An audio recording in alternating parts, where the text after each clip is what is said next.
What's up, guys? Josh Davis here with Thomas Mott. It's a little bit new, I know, because Thomas is normally hosting us, but we'll get into the reason for that here in a second. But we've got Eagles game day, Eagles at the LA Rams, and I am super pumped and excited for it. Thomas, how you doing?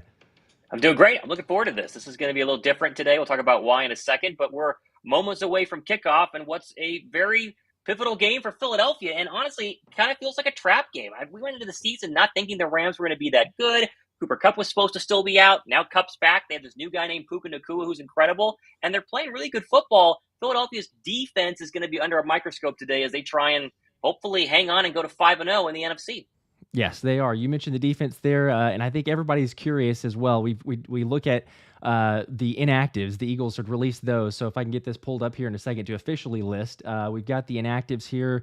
As far as Tanner McKee, no surprise to me as far as the quarterbacks go, but Sidney Brown out, was announced earlier in the week. Rashad Penny is out. He's dealing with an illness.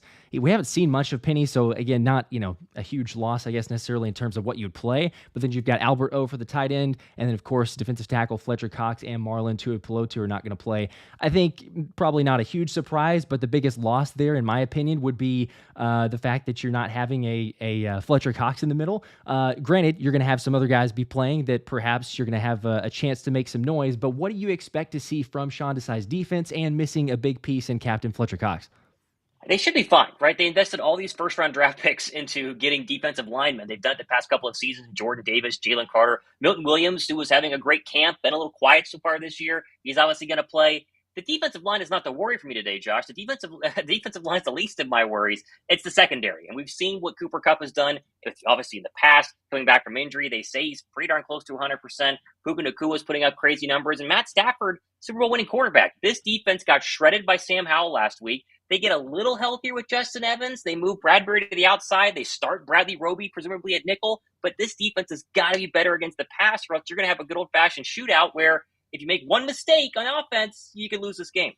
Yeah, you're right. And you see there Bradley Roby warming up on your screen there. To Thomas' point, I mean, you're going to get to see him. He's in action there. And the question's going to be, how much will he play? Is he going to be on sort of a snap count? We're not quite sure. I would expect that you'll see him a decent amount, but I think the benefit, or the biggest benefit to it, is that you get James Bradbury and move him back to the outside. And, something we've talked about previously is Sean Desai's going to get him in there against tight ends or against specific matchups, but Bradbury is an all-pro corner at the corner. So to keep him in the slot just didn't make a whole lot of sense. Now you get a signing like Bradley Roby. He's going to be able to make an impact. It will be interesting to see how much he does go, but a crucial piece nonetheless. Now, another question too, and I think I saw one of your posts earlier, everyone wants to see DeAndre Swift, Agent Zero and all that, but you're probably going to get a good dose of both running backs. How much are you or I guess how much do you expect to see Kenny Gainwell, and what do you see overall, I guess, from this rushing offense? You and I both have some links with BetMGM. One of my bets I did today was Kenny Gainwell over 21.5 rushing yards. It feels like they're eventually going to work Gainwell back into the whole system, right? That they're eventually going to go ahead and work Kenny Gainwell back into this offense. Even though we love DeAndre Swift, we want DeAndre Swift to go ahead and be the guy. At some point, there's got to be a time whenever Kenny Gainwell is going to take over. And I'm not going to say he's going to dominate this game, but I think that maybe, just maybe, this could be a chance for him very, very soon to have a decent game. Now, I'm going to go ahead and hang up really quick, Josh. I'm going to come back in 2 seconds. I'm having mic difficulties. I forgot to turn my mic on. So add me back in 1 sec, okay? Okay, we'll do that. All right, and want to say what's up to everybody in the chat. Make sure to hit the like button if you haven't already. We're had a little technical difficulties before, so if you saw the past with the post, or maybe it went live for a second and then disconnected, had a little technical difficulties, but we are getting that figured out. So appreciate all the support as always. Past the 20K mark on subscribers too, so you guys are just the absolute best. You knew that already, but Eagles football coming up here in just a second, and also kind of looking a little bit around the league as well. We've got some scores that I can pull up just for what we're seeing currently. But the Saints absolutely obliterating the Patriots. So that's, I don't know, maybe not as big of a surprise there, but for how they played against the Cowboys. But the other one, too, I mean, the Dolphins-Giants game, looks like Danny Dimes or Pennies, however you want to phrase him there, but he may not be. I know he went to the locker room. I'm not sure if we heard or kind of saw what that's going to look like on that side. But be interesting to see how the rest of the games play out. But the Texans, man, I mean, they just keep on rolling right along. Looks like, Thomas, I brought you back in here. Moved you to the left of the screen. Okay, I can hear you. Can you hear me? Good to go. Cool. All right, sweet. We're back. Yep. Very No good. worries there. Yep, I was mentioning just a little technical difficulties as well, so appreciate all the support. But if you wanted to just share too, I know we kind of opened it, but the reason why this is a little bit of a different broadcast, or will be, if you wanted to just kind of share a little bit with the group there. Yeah, no, I mentioned on my show a couple days ago, I had a surgery on my butt. I'm not going to get into details of that, but pretty extensive surgery. I'm kneeling at my desk right now. I can't sit. And so we're going to hang out with you guys in and out of this broadcast. I'll probably hang out for the first couple of drives, as long as I can take sitting on my knees and then head to the couch and check in from the couch. So Josh is going to kind of run the show today, and that's simply because I can't sit down. I've been to sit down for days now. It's driving me nuts, but I can't sit. I can't sit long enough to last the whole broadcast. So we're going to be with you guys for as long as I can kneel and then change up and be on my phone and be on the couch as we're watching the game. So obviously I'll be here during halftime, be here for post game, and I'll be here checking in for, end of first quarter, end of second quarter, stuff like that. But obviously the game's kicking off in a couple of minutes, and we're a little late going in terms of our broadcast today. So I'll make sure to stay and hang out for a couple of drives and kind of see how it goes. So very interesting, though. I mean, it's such an interesting day in the NFC as a whole. You have the Giants losing to go to 1-4. Washington lost on Thursday, Josh. Dallas has a massive matchup tonight against the 49ers, and this is like their Super Bowl because they've been, Achilles heel's been San Francisco in the playoffs the past couple of seasons. They lose to San Francisco tonight, and Philly wins 5-0. It sits atop the NFC East. 3-2 is second. You have a massive, massive lead right now, only 5 weeks in, and basically setting the point where if Philly wins 1 of 2 against Dallas, they probably can win this division. So again, the Rams are not supposed to be that great of a team. I think they're looking like a wild card team right now, though. Philly is better. They should be better. But that secondary in Sean Desai has me worried, and I hope that they prove me wrong. That way it's going to be okay. We'll see. Yes. Yep. I agree. I think, I don't know. It'll be, I think if we're going to look at, who's going to be the biggest difference maker, I'll throw it up there on the screen. It is maybe not a quite surprise, but Jalen Carter, right? I mean, like, if the bread man doesn't eat tonight or today, I mean, I think we've got some concerns because curious of if Matt Stafford's going to have enough time, and we've seen in the secondary. But with the way that Jalen Carter has played so far, you got to expect he's going to get a few extra snaps. He was warming up there. You see the pick in the pregame. But I'm telling you, man, he is going to be, I feel like he's going to have a fantastic game. And again, shout out to everybody in the comments. I think I saw a comment here just a second ago. I'll throw this up if I can figure out how to do that. Do I star that? I'm learning, so bear with me, everyone. You just click on it. Oh, click on it. Okay, it'll pop up. Just click on it. Cool. So, although go ahead. I'm going to drop for a second and come back. Yep. So it looks like Brian Bennett, you say, I predict the Georgia boys will change the game today. 3.5 sacks between Davis, Carter, and Smith. I love it. Yeah, let's do it. I don't know who's going to get the 3.5. It'd be interesting if we see Nolan Smith out there more than we've seen him in the past. He's fighting for some playing time. Perhaps we get that on that side. But between Davis and Carter, I think you see them, they've played about 50% snaps so far, just kind of averaging it out. So I would say, yeah, you probably see 60%, maybe 65% as we've got you back here, Thomas. But yeah, I think 3.5 sacks. I mean, if you got that between Davis, Carter, and Smith, you're sitting pretty today if you see those numbers.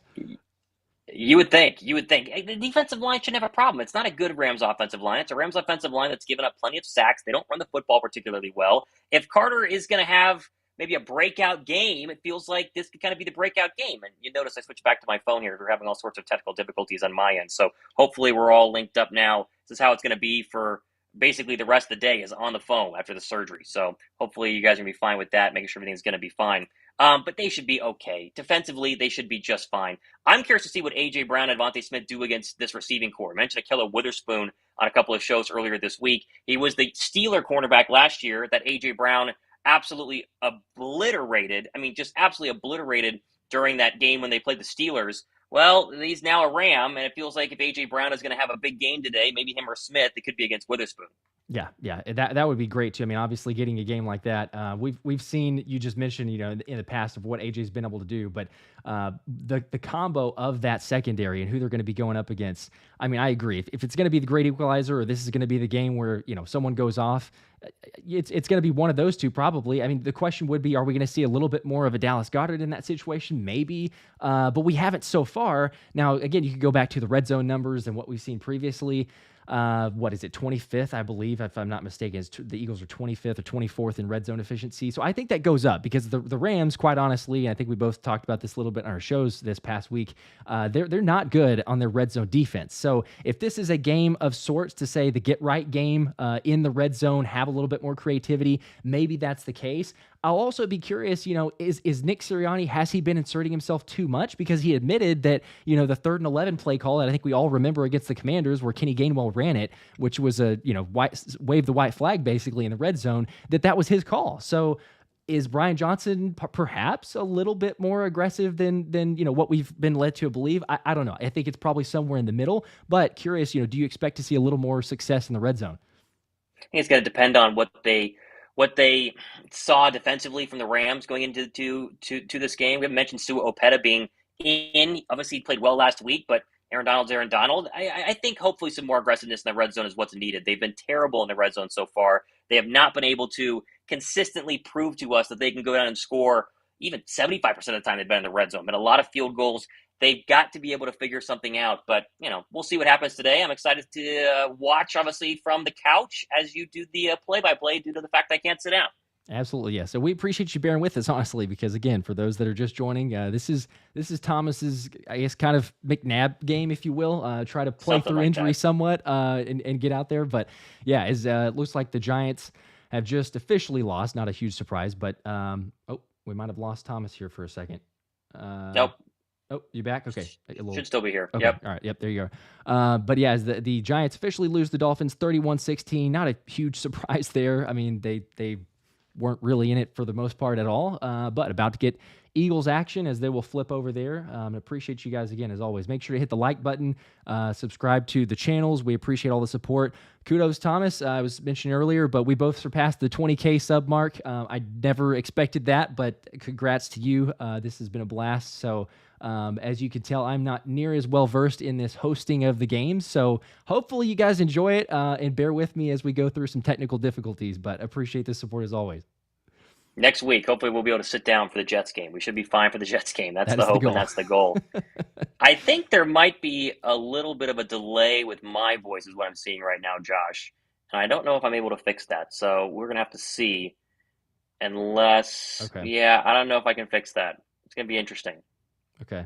This is the difficulty of trying to run this thing, and so apologize from that side, but we'll see if we can get that one figured out as we're less than, about a couple minutes here from the kickoff. Yeah. Let's see. My broadcast is still in commercial. I don't know are you watching it right now, or I know you're going to move to the couch. Yeah, next, I'm watching. Okay. Aaron Andrews is talking right now. Is what I have. Okay. Let me refresh then. I'll see if that'll work on this side here. Okay. Sean D. Sarcasm says there's no delay on Josh's stream. So just let me make sure, Sean, is that on both, or can you confirm that? Just make sure that's both of us.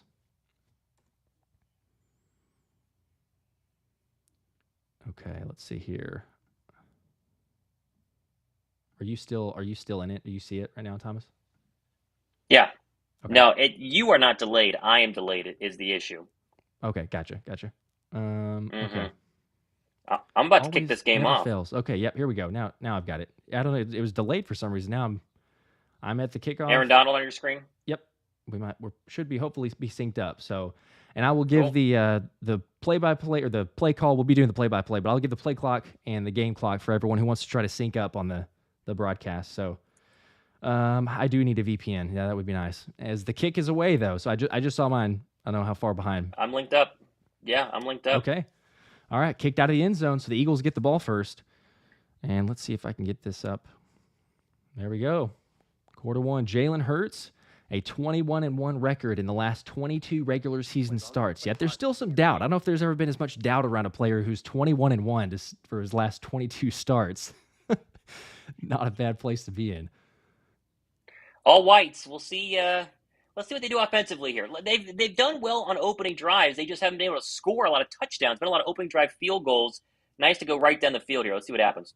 Here we go. 15 on the play clock. 14, 13, 12, 11, 10 for anyone who wants to sync up there. Hurts in the gun. Takes the snap. High snap. Gets it over screen pass to Quez Watkins. Has a little room and brought down at the 29. A gain of 4. And there you go. Quez Watkins returned from the hamstring injury. First play. Get him in some action.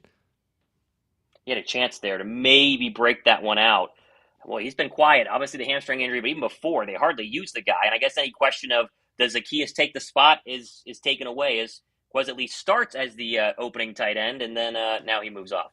Or opening receiver, sorry. There we go. Brings up a 2nd and 5. 15 on the play clock. 14, 13, 12. Hurts in the gun. He's got Swift to his left. Trying to read the defense. He's going to take the snap, drop back, 5-man rush, a little time over the middle. It's Goddard caught up to the 35, the 40, pushes forward all the way up to out of bounds, almost the 44-yard line. A great gain, and there you go. Another guy that we have not seen a lot of action from is Dallas Goedert. Over 35 and a half receiving yards for BetMGM today. Let's see if we can hit that. That's halfway there, right? He's been open. There's just not been a lot of times Hurts has looked his way when he's been open, looking at the film from the past couple of weeks. Not like he's having an off year. They got to just get him the football, and it seems like on a scripted first drive, now's the time to do it. Yep, there you go. Breaks up another first down. Like how they're moving. Ball at the 42. Hurts in the gun. Takes the snap. Fake handoff to Swift. Over to the left side. Goddard again. Catches it. Pushes up to the middle of the 50. Breaks a tackle. Still going all the way up to the 45 of L.A. Another big first down. Dallas Goedert. All right, there you go. Well, he's almost hit 30 and a half. That's pretty easy there. He is such a dynamic weapon once he gets the ball in his hands. He almost never comes down after first contact. He always kind of either gets off away from somebody, spins and falls forward for some extra yards. You like this opening drive because, again, the defense is the worry today, not the offense. Maybe a little agent zero here on this first down play. Hey, maybe so. We haven't seen him yet, but now they're in the pistol formation. Another first down at the 40-yard line, just past the 40-yard line, directing a little traffic. Rams showing 5-man front, and it is a handoff to Swift up the middle, jukes to the left, pushes forward, and about a gain of 2 or 3 before he's brought down. Brings up a 2nd and 7. There you go. It's going to be listen, Aaron Donald's great, right? I'm not trying to say Aaron Donald's not great, but they don't have the same defensive front that the Rams did during their 2017 run, where it was just loaded top to bottom on this thing. It was good, but it wasn't necessarily fantastic, and it feels like now they have a real chance to hopefully make some move on the ground, open up the play-action pass, and work on this pretty average secondary. There you go. You like what you've seen so far. 2nd and 7. Smith in motion. Hurts take the snap in the gun. Has some time. Looking right. Fires over the middle. It's caught. A.J. Brown first down. There you go. Caught down at the 29-yard line. Boy, this first drive, as I'm trying to get a pillow under my knees here because I can't sit down. Oh, it feels much better. First drive looks great, but they've looked great getting into the red zone every single week so far this year on an opening drive. Can they score a touchdown as well? That's the question. So far, they're doing good. We love to see it. Keep it going as they go up to the line. Hurts in the gun, takes a snap, fake handoff to Swift, rolling right, finds Goddard, complete, another gain of 8 yards before he's pushed out of bounds. It brings up a 2nd and 2. And you're right, they just keep marching. You want to see this. This is the Dallas Goedert game. This is. I mean, clearly, this is going to be the Dallas Goedert game. If you benched him on your fantasy league because you were tired of him scoring 3 or 4 points, you made a mistake today. This is going to be a huge game for Dallas Goedert. You can already tell. I love to see it. My fantasy team needed it because there was a lot of doubt going into this game. So, fortunately for those that are watching, I don't have any Rams players, as usually I seem to have the opposition. So there you go. As Hurts is in the gun, 2nd and 2. He's got Swift to his left. He's going to take the snap. Swift up the middle, pushes forward. He's got the first and a little bit more. A gain of about 4 or 5 up to the 16, almost 17-yard line. Brings up another first down. Sua Opeta, he's really good as a backup in pass protection. It's run blocking where you kind of worry about him a little bit there. They ran to his right side. He was fine.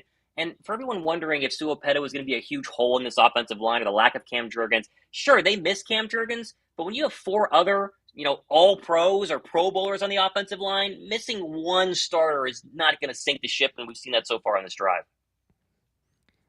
Love to see it. 10:37 on the game clock. Rams showing pressure, but Hurts sees it. 4 seconds on the play clock now.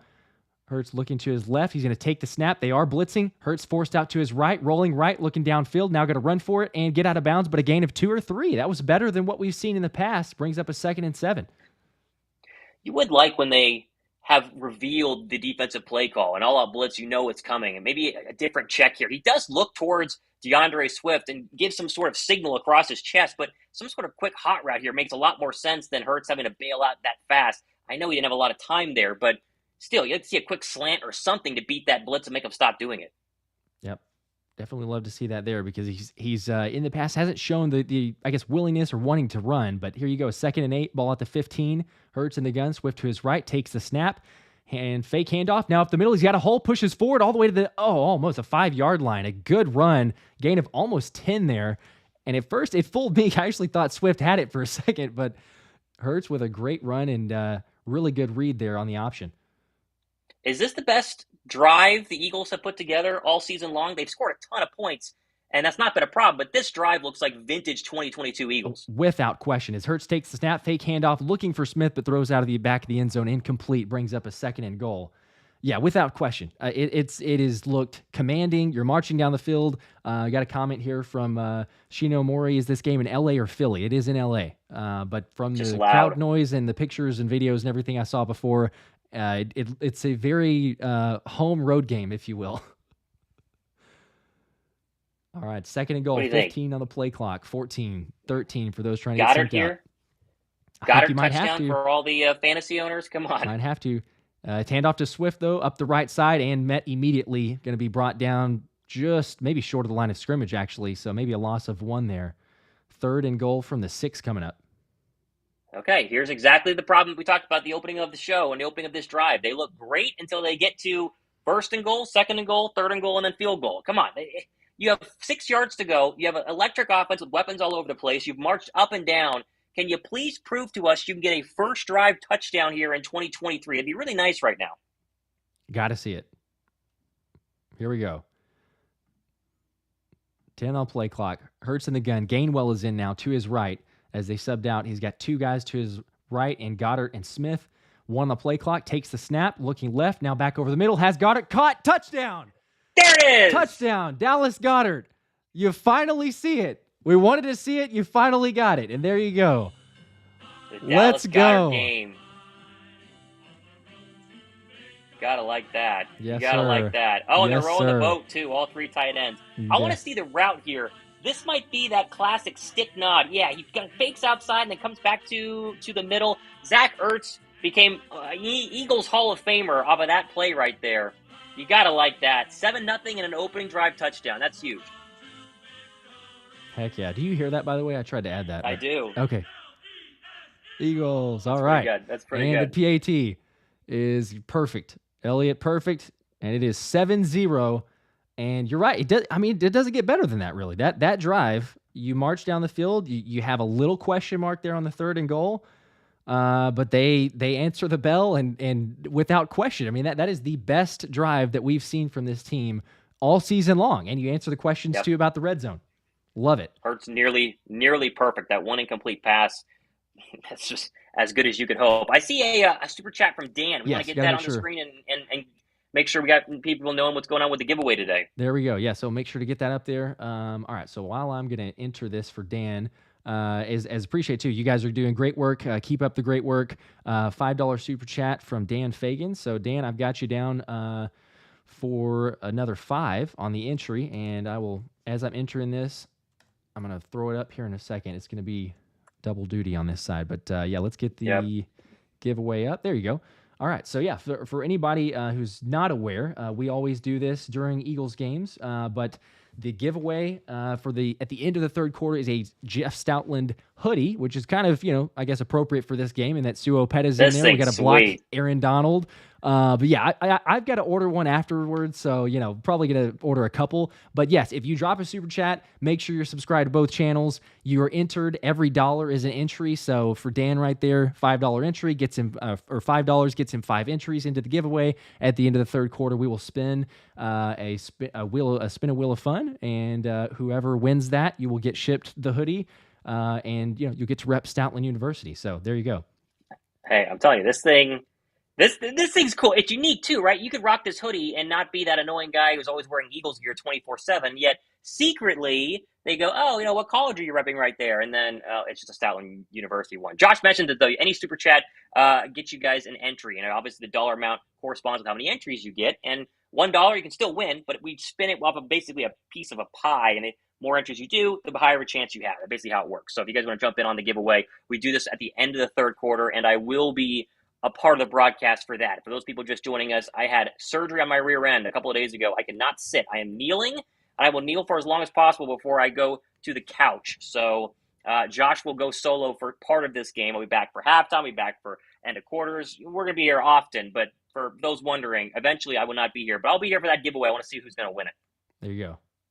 Man, what a drive. That was, it does not get better than that. And appreciate, again, all you guys watching. Appreciate all the support. Make sure to hit the like button if you haven't already.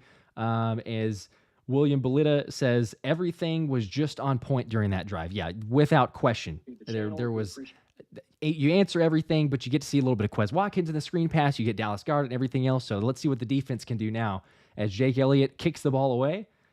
And we will see no return as that is out of the back of the end zone. Well, opening drive touchdowns do a lot, but it does a lot for the defense, right? It gets you essentially in a spot where you don't have to worry about, playing from behind later on in this game. You get the lead. The defense then has a lead to work with. Maybe it can get you a little more aggressive on these play calls. And if you get a quick 3 and out here, or even just a punt, you're setting yourself up to really take this game over because we mentioned it. The Rams' offensive line is not that great. And if it's going to be Stafford standing back there 24/7 as he throws the pass to the right side, that's incomplete. You might be able to get some pass rush going here, get some more sacks, and then blow this game wide open. Yep. That's what you want to see, really. And as far as, again, the defense we've talked about, but with that pass coverage or the kind of weak zone that we've seen in recent times with Cooper Kupp and Puka Nacua, kind of like you're alluding to or mentioning, I mean, that's just really not the recipe for success. But we'll see what they can do. 2nd and 10, Stafford to the gun, drops back, fires to the right side. It is complete. Good catch. Yeah. Slay says no, but I think they ruled it down short of the first down. It's going to be 3rd down and 3rd and 3, 3rd and 4 to Puka Nacua. That's a great catch. I'm assuming it looks like they're ruling it complete. Yeah, that's strong hands. He had to go down and get it. He had Slay right in front of him, too. I mean, that was quite the catch here. But 3rd and 4, chance to get off the field and quick 3 and out. Let's see what they do. All right, 3rd and 4, Stafford in the gun. Looks like the Eagles Mario Goodrich is in it. Goodrich is in at nickel. Good call out. Blitz coming. Stafford over the middle has the guy. It's Kupp, complete 1st down and more, all the way up to the 45-yard line before brought down by Justin Evans. And you mentioned Mario Goodrich. Perfect timing, or maybe not, but he was on Cooper Kupp and a definite mismatch. See, here's the problem. They are doubling him. He has safety help over the top, but you play off of him because you're worried about Goodrich's ability against Cooper Kupp. And it's a 4-yard play for a 1st down, and they run a route for 4 yards, and he gets more after the catch. Not a good start there for the nickel spot. Nope, not the best. Roby's new. Maybe they're not going to play Roby as much as we thought. Goodrich at least familiar with this system. That's true. As Stafford back over the middle, complete again to Kupp, and a 1st down, a gain of 11. Justin Evans brings him down. Nicholas Morrow there in coverage on that one. Yeah, that's what you said at the very end there was probably the reason why this is not going to work.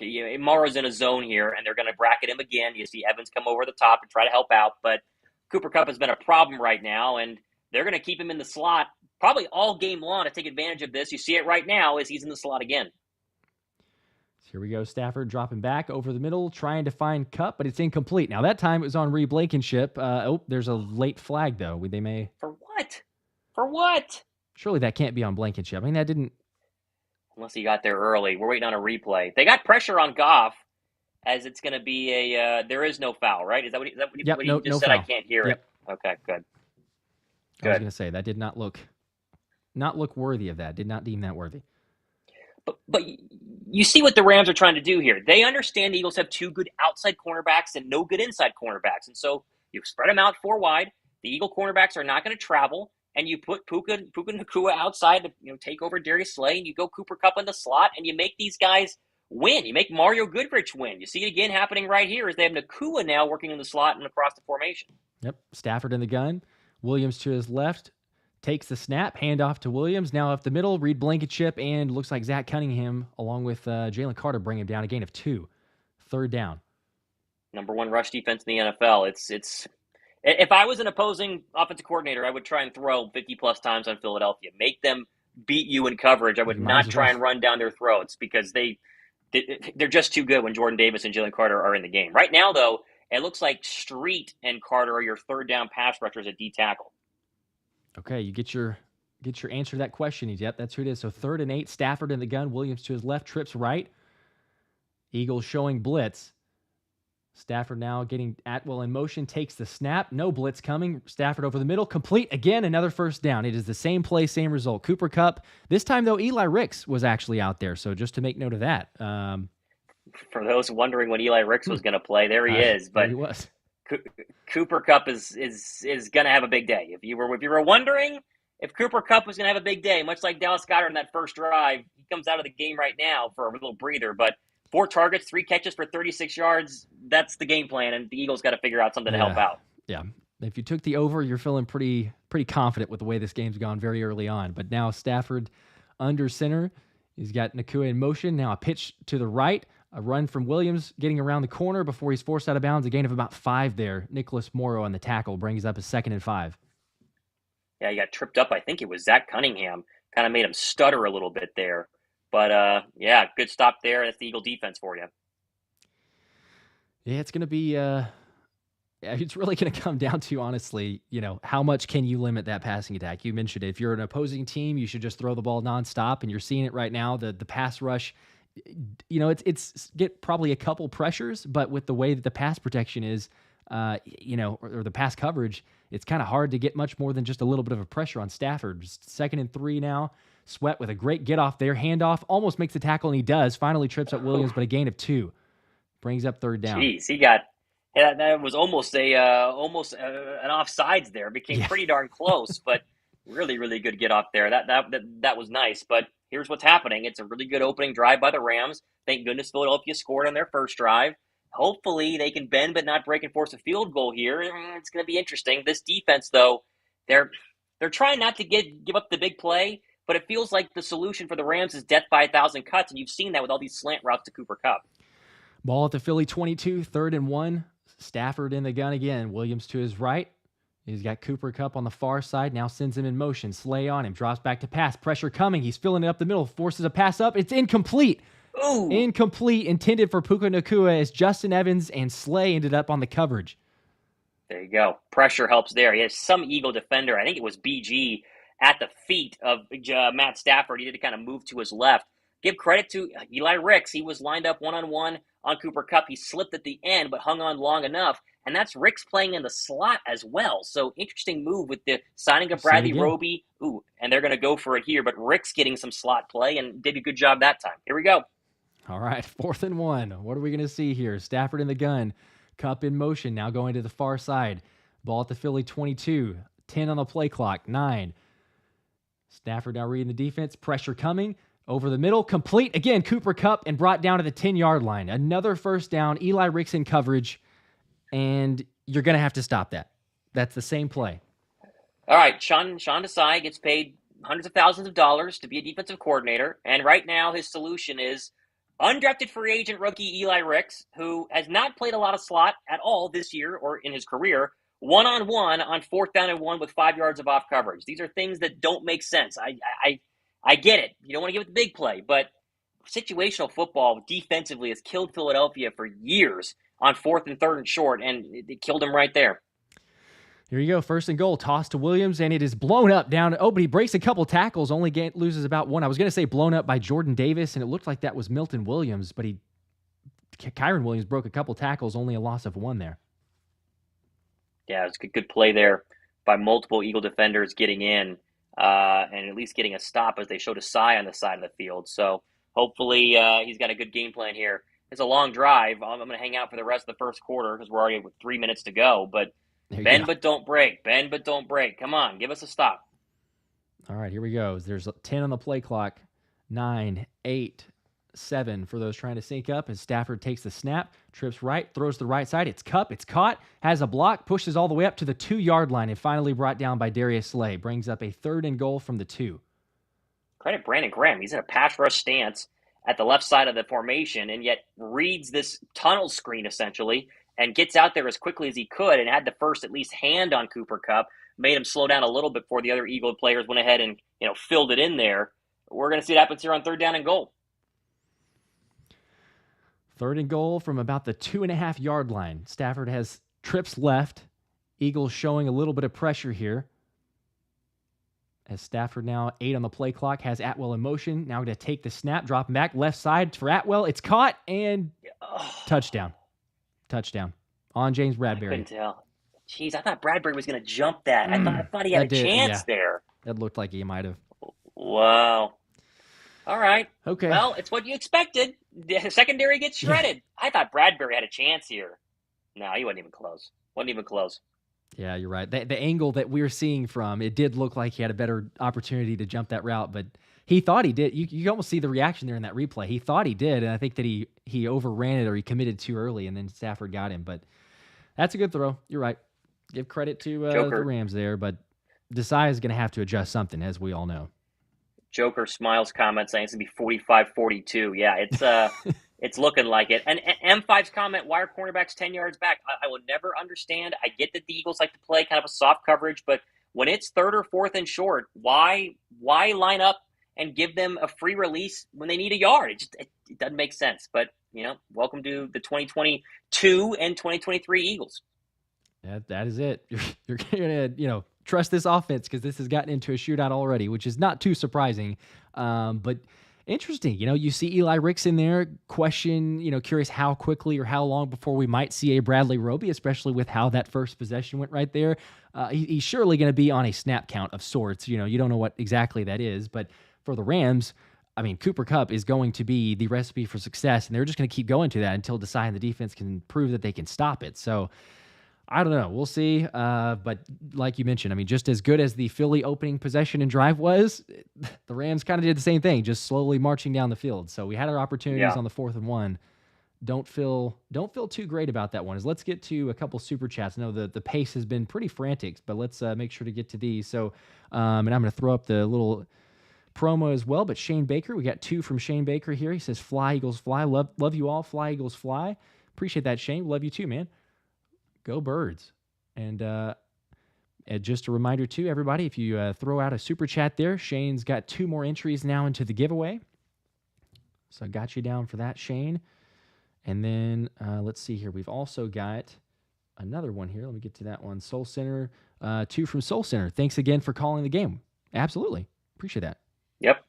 That's what we're here. Especially and again, to Thomas for gutting it out. It'll look more normal next week if I'm able to sit following surgery, because I cannot sit down. I'm on my knees right now, so we're hanging in there. But appreciate it. We have over 400 people watching on both channels. You guys have not hit the like button. Like button helps us be ranked higher on the YouTube search, so you can find us a lot easier, which is great. So if you guys want to go ahead and do that, that would be absolutely fantastic, as the offense looks really good. The defense looks kind of like how the defense has looked. I mean, okay, it's so hard because we're not defensive coordinators, right? We're not in the huddle. We don't understand, the exact personnel that we have from a scheme standpoint. We're not, going to pretend like we know better than Sean Desai. But there are certain times where you watch this defense and you go, could you be a little more aggressive? Couldn't you play press man with Slay and Bradbury, because they both have done it in the past and are good at it, and not give up 5 yards of free release on a 4th down and 1 or a 3rd down and 2? Little things like that even make casual Eagle fans crazy, and it drives me nuts. I know it drives Josh nuts. It drives people watching nuts. And there goes a 14-play, 75-yard scoring drive, and Cooper Kupp already have 5 catches. He's on pace to have like 30 in this game. Yeah, you're going to have to see something different, but you're right. It's very early, but it already does drive me crazy anytime you see something like that. Yeah, to show the replay. Stafford saw this from the beginning. He saw Atwell, soft coverage, and it's basically a speed game. Who's faster? And if you have a 5-yard free release and you're 2-2 Atwell, who's extremely fast, you're going to beat James Bradbury 99 out of 100 times. And it just adjustments. What adjustments are the Eagles going to make? That's the real question. That is true. But we'll see what the Eagles offense can do, and as they answer the bell in the opening drive. So Jalen Hurts and company out at the 25 after the kickoff. And 1st and 10, Goddard in motion, a little toss to Swift, right side, and he slips up, a loss of 3. This defense is going to be under a lot of pressure if the Eagles go 3 and out here. They were just on the field for 6+ minutes, and now if the Eagles quickly punt this ball away, which we hope that they don't, suddenly the defense could be really gassed. And then if you get behind, this is an important drive to at least give your defense a break. You don't have to score points here, but at least have a situation where you can take a couple minutes off the clock, get this into the second quarter from this drive. Yep. As it's 2nd and 12, Hurts in the empty set, got trips left. 5 on the play clock, 4, 3, 2, just gets the snap away. 4-man pressure, fires over the middle. It's Goddard complete up to the 30, and he's brought down a good gain of about 7 yards. It'll bring up a 3rd and 5. It's always such a weird thing when Dallas Goedert doesn't have good games, and to have 4 bad games in a row when defenses aren't putting their best cover guys on him. They physically can't. They got to cover A.J. Brown. They got to cover DeVonta Smith. So you're getting one-on-ones with safeties and linebackers. That times it was Jones, number 53, and Goddard's better. It's literally what's going to happen every single time if you get it to him, and it feels like they're finally making it an emphasis, at least early in this game. There you go. Finally getting to see multiple plays to him. So it's 3rd and 5, though. Big conversion attempt here. I mean, if you can get this is huge. 3 on the play clock. Empty set for Jalen. Rams bringing pressure over the left side. Complete to A.J. Brown. First down all the way up to the 40-yard line. And just like the unstoppable Cooper Kupp connection, that is just about unstoppable, the slant route to A.J. Brown. And then this time they are playing press man, but you don't get hands on A.J. Brown. And for whatever reason, you don't touch him. You don't move him off his route. He has a free release, and he's able to kind of go up and down the screen or up and down the field, crossing in front of the cornerback. There's 5 seconds left in the first quarter, and the Eagles will run a play. It's a handoff to, was that Gainwell, I believe? I think a 2-yard gain. Yeah. I think Gainwell came in. 2-yard gain. So it'll bring up a 2nd and 8 from about the 45-yard line, I believe, 40-yard line. But that is the end of the first quarter. 7-7. Pretty good first quarter. I mean, hey, the offense is moving the ball. You got to like that. They clearly are going to be able to move the ball a lot this game. The question is going to be, how many defensive stops can you afford? And if you were wondering if last week against Sam Howell was maybe a little bit of a fluke, no, it wasn't a fluke. It seems like the defense is going to give up points this year. And I know they're banged up, but they're pretty healthy besides Sidney Brown. And Sidney Brown in there is not going to solve all the Eagles' issues. So they need to schematically figure out adjustments right now as they're on the sideline waiting to go back in order to give them a chance to not be run up and down the field each and every drive here. So remains to be seen. We'll see what happens. We shall see. Let's get to another super chat here. I'm not sure that I believe this one, but it gives you 2 entries still nonetheless, Shane. I appreciate that. Shane says, Josh giving Merrill Reese a run for his money. Thanks. Not really, but I love Merrill. Merrill's the best, especially his reaction from the last week's call. I think that I saw it on your show, Thomas, but that reaction was the best. But I appreciate it, Shane. We got you down for the 2 entries. Hey, Shane, Merrill's going to retire eventually, right? He's the oldest play-by-play guy in the league, and maybe Philadelphia's watching Josh right now. Get that call up. That'd be pretty fun. That'd be you never know. You never know. Hey, I'm telling you, this Stoutland hoodie is sweet. Someone's going to win this Stoutland hoodie at the end of the third quarter, and you don't get your super chats, and you don't have a chance. So if you're watching right now, Shane's being smart. Just drop a couple bucks here and there, and a chance to kind of pad the piece of your pie when we draw this thing. Hey, $2 for a $60 Stoutland University hoodie, not bad at all. Not bad. I'm going to get myself one, I think, regardless. So, there you go. It looks too good. You just got the vibes of the hoodie, and like you say, it's not. I've got so much Eagles gear that I have to kind of figure out like the in between, because Sandy, doesn't really want me wearing all Eagles gear. I don't think, because it's just maybe it feels obnoxious just to go all the time. So that's like an in between, right? It's a Stoutland University. It's not fully Eagles, but it basically is. So I think it's a good solution. Yeah. It's pretty green. I don't know if you can get away with it not being full Eagles. Well, but I wear Eagles gear every day. We got to do shows every day. What am I going to wear? Some random T-shirt not for my Eagles show? Come on, you got to wear the Eagles gear. Absolutely, definitely have to. Got another support here as a reminder. So finally caught a live show, or I guess a live. You guys are the best. Subscribe to both, and been a Mott fan since Philadelphia Eagles now. There you go. There you go. Don't know why you wouldn't be. I appreciate that. I appreciate you coming over. All right, I'm going to finish this drive, and then we're going to take a break because the knees, for those wondering, I've had surgery on the rear, and I can not sit down at all. So we're going to go lay on the couch and let Josh call this for a little bit, and I will come back. So let's see what happens here. Thomas for gutting it out, yeah. All right. I can't stop in the middle of a drive. I mean, come on. We need the moral support. I feel you.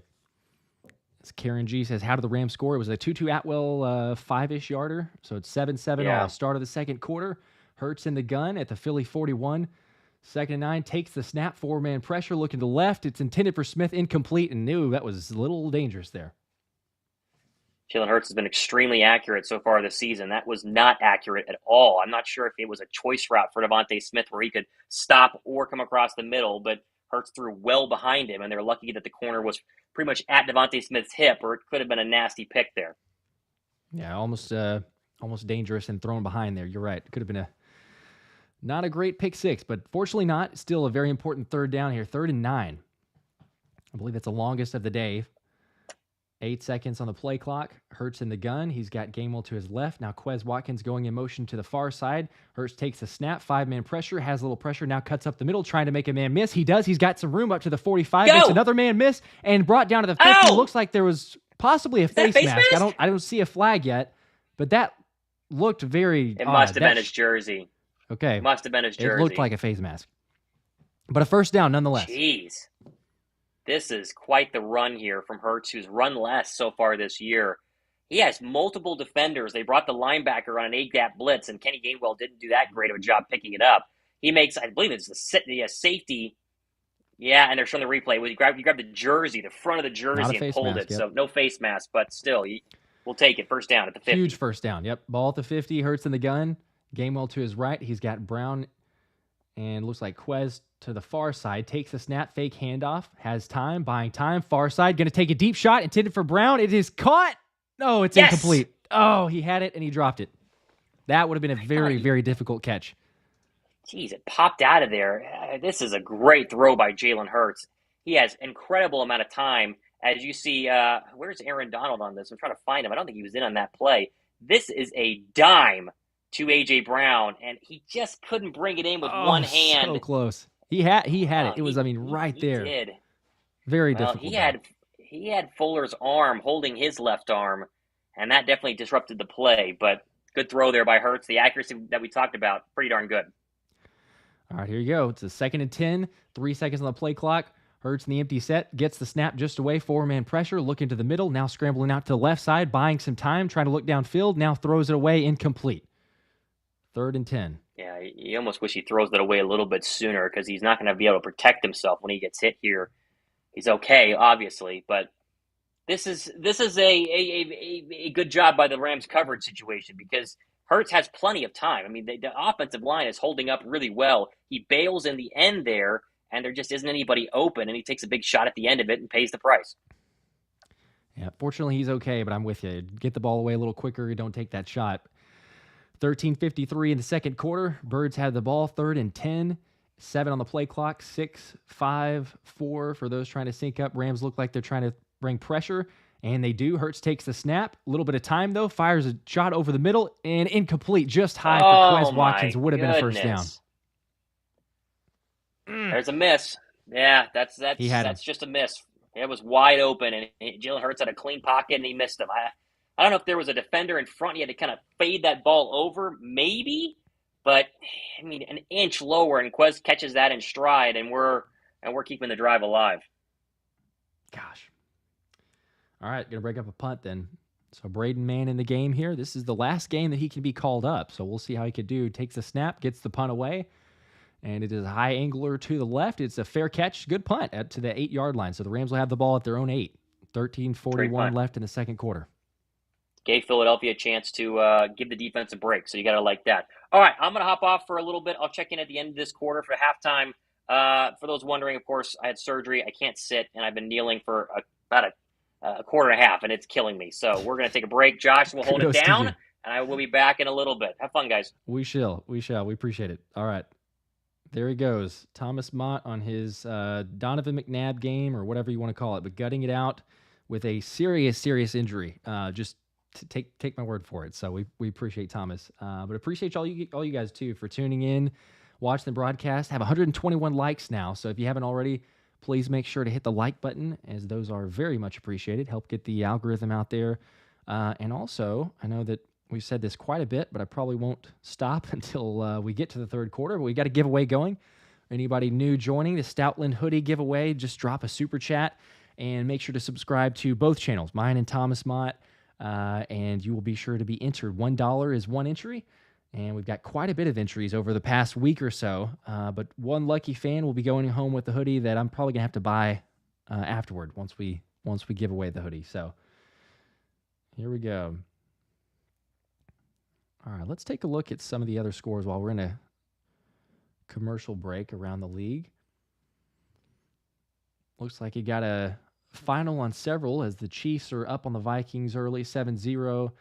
Not a huge surprise there. I know that I took a plus 3.5 on the Vikings, so I'm crazy for that. If you tailed, we'll see how that works out.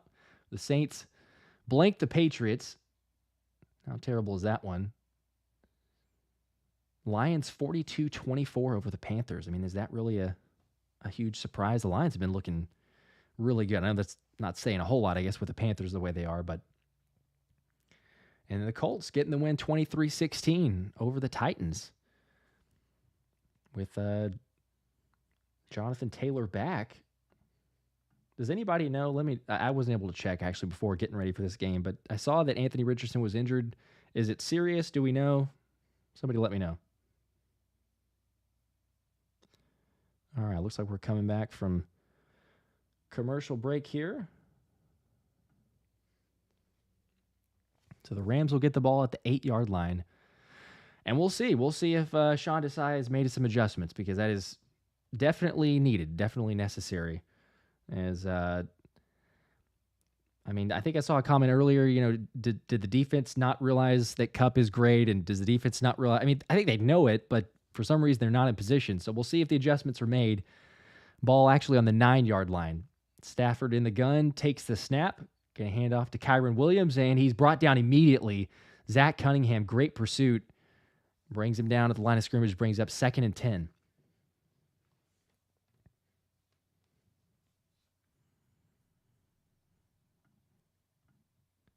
All right, so, and for anybody just trying to get synced up on the timing here, I know we're usually about a play behind since we're trying to stream and call it, but it's 18 on the play clock, 17, 16, 15, 14, 13, 12. So now Stafford in the gun, 2nd and 9.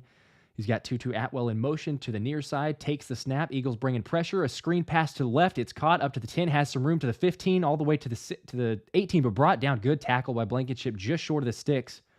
Going to bring up a 3rd and 1.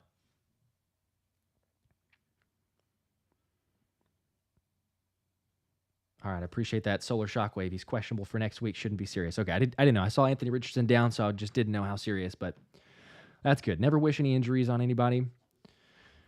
But Eagles game here now could be a good stop or opportunity for the defense as it's 3rd and 1 from the 18. Stafford takes the snap up the middle. Big hole for Williams. It's a 1st down up to the 25. Gain of about 7, and that was the largest opening that the Rams offensive line have been able to do against the Eagles defense. That was a very easy 1st down for Kyren Williams. Let's make sure and change possessions here.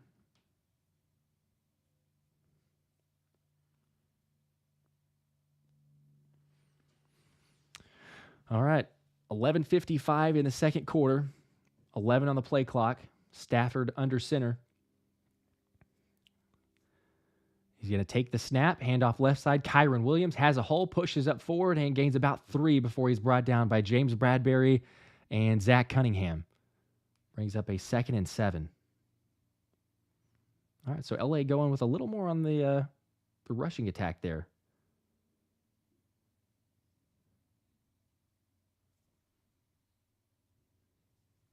Shane saying I'm in sync with you. Great. I appreciate that. As anybody who's trying to, we try to call out the play clock and the game clock every once in a while so we can do that. But 2nd and 7 now. Stafford in the gun. Got Williams to his right. Kupp is in the slot. Now in motion to the far side left. Rams going left to right. Takes the snap. 4-man pressure. And it's intended for Kupp. Incomplete. He had Kupp open, but looks like he just overthrew him. And that is fortunate because that would have been maybe not a 1st down, but that would have brought up more like a 3rd and 2 instead of a 3rd and 7 now that the Rams are facing.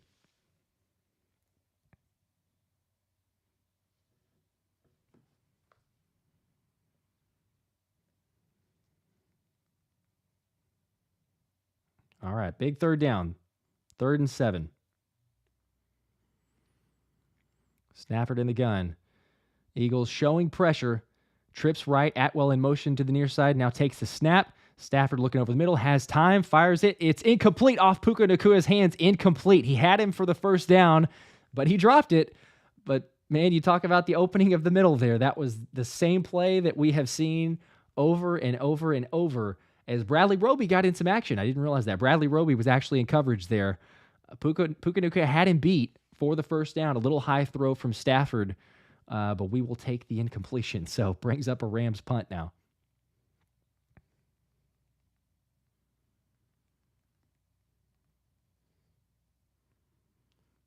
All right, as Evans takes the snap, gets the punt away. Britton Covey back there to field, and he's going to get it at the 10, but room to run. He's going to go up to the 15, left side 20, and up to the 25 now. Breaks a tackle, makes a man miss, and brought down at the 27. A good return from Britton Covey off of a really long punt, but allowed Covey to have plenty of time to actually get up the field.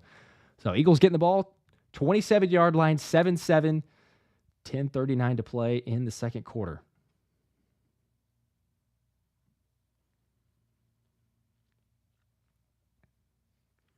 All right. Appreciate you guys joining as always.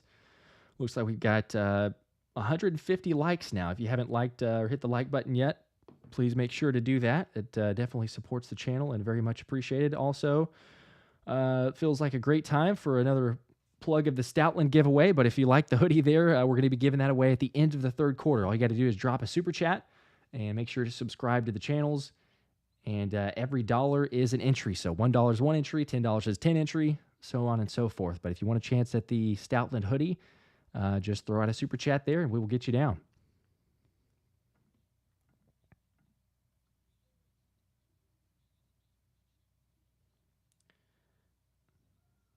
All right.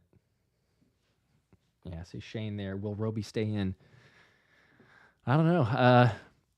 I mean, you got an incompletion there. It didn't look great, but I would assume you'll probably keep seeing him more often than what we saw from the first possession there.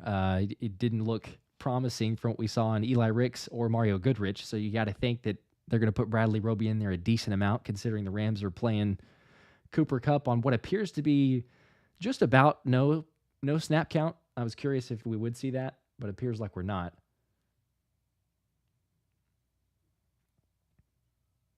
Yes, Chris Arau says Roby was in that whole defensive drive, so hopefully, yeah. I don't think it could get worse. You know, again, you just be the question of how much in shape is he? You know, is he good to go games? He said he was, right? I mean, he's been staying healthy, working out with Slay in the offseason, ready to come back for this type of situation, but you would think that he's healthy enough to stay in there and play quite a bit. I know that he wants to see that combination between Slay himself and Bradbury. But I'm for it. I mean, again, for what we saw so far from the opening drive, that works for me.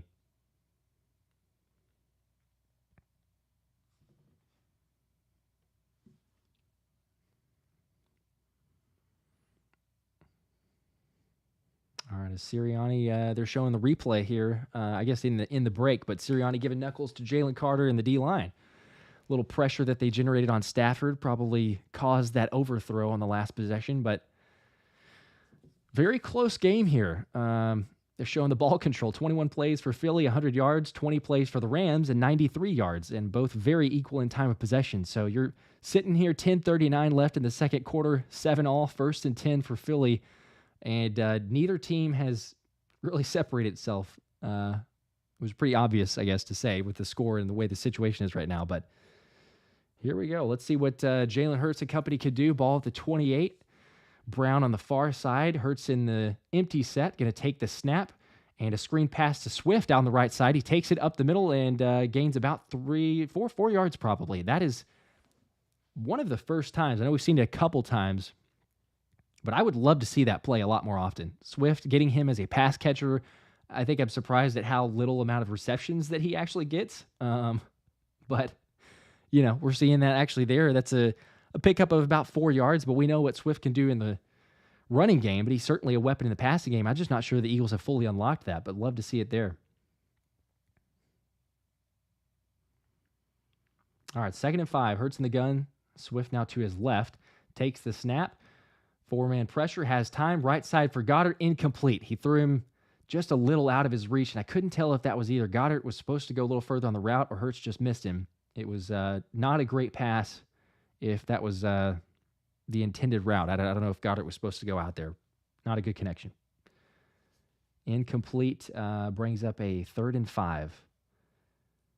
I've got a question here. Is Thomas Mott coming back? Yes, he is. Thomas is gutting it out. He is dealing with an injury. He's questionable. No, he's not questionable. He's going to return, but getting a little treatment, and he will be back certainly at halftime and probably sporadically as Thomas is certainly a professional, so we will have him. But a big 3rd and 5 here. Hurts in the gun, takes the snap, pressure, buying some time, has a lot of time here now, buying a little more time over to Gainwell, complete, and he breaks a tackle up to the first down. Huge. That is a huge play from Kenny Gainwell. That was a play dead to rights. I mean, that was not going to be a first down. Jalen buys some time, good pass protection on the blitz, finds Gainwell on the right side, makes a guy miss. I thought he was going to get actually blown up on that play there. I couldn't tell who that was, the Rams defender coming up. I think it was possibly the safety or the corner in that situation. But Gainwell, good broken tackle, able to get the first down. That is huge.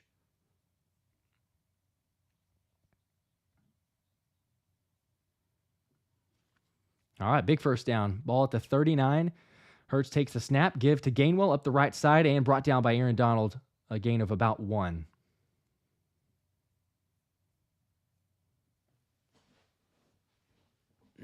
I haven't called Aaron Donald's name much, but that was definitely a play where he makes sure his presence is felt. That was Kenny G going nowhere. But man, going back to that last play, what a play. Hurts buying time, Gainwell getting the first down. This would be huge if you keep this going too. I mean, on this drive, you look back at that play being one of the key plays of the game, certainly of this possession here. But 2nd and 8, 9 on the play clock, 8, 7. Hurts in the gun. Rams showing pressure. Now only a 4-man pressure. Great blitz pickup by Gainwell. Buys some time to the right side. Complete to A.J. Brown and a first down. Gain of about 13 or 14 yards there. And, you know, you say what you will about Kenny G, but the blitz pickup there was excellent. There's no way that Hurts has time to get this away to A.J. Brown. Just a little comeback route. And another first down now into Rams territory.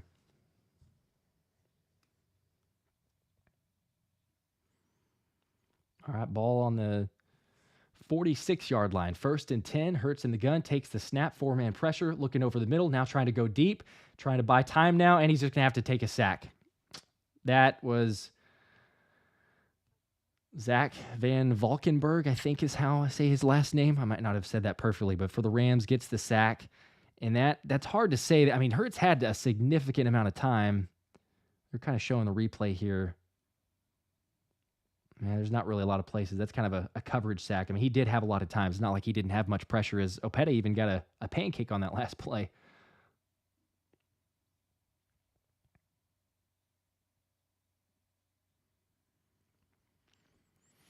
Okay, well, you're definitely out of Rams territory now. 2nd and 18, 2 on the play clock. Hurts in the gun, going to take the snap. 4-man pressure, has a little time over the middle. It's complete to Swift, and a good gain there, about 7 or 8 yards. And going to be about a 3rd and 10, maybe 3rd and 11.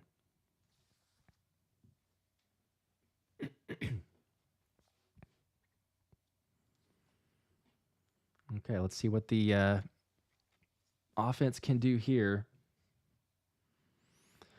3rd and 9. 6:52 left in the second quarter. 14, 13, 12, 11, 10, 9 on the play clock. Hurts in the empty set. Smith and Brown to the near side. He's got Quez and Swift to the right. Takes the snap. Quarterback run up the middle. Has a hole. Breaks a tackle or makes a man miss all the way up to the 35. First down. That's big right there. That is a great way to make a man miss in the hole. And we've seen that play, I think, a number of times being very ineffective, or maybe Hurts just being timid in those situations. But that is a really great, I think, either call to keep them off guard, but Hurts was able to make Aaron Donald miss with the help of Opeta there. Kind of played a game of little game of cat and mouse, I suppose, but able to pick up the first down. That's big. There you go, another first down. Ball at the 34. Hurts in the gun. Swift to his right. Takes the snap. Little pressure up the middle. Left side has Goddard complete complete for the to the 30-yard line. It'll bring up a 2nd and about 5 or 6. I'm getting excited after that last first down, but my fantasy team is loving it because we got Goddard.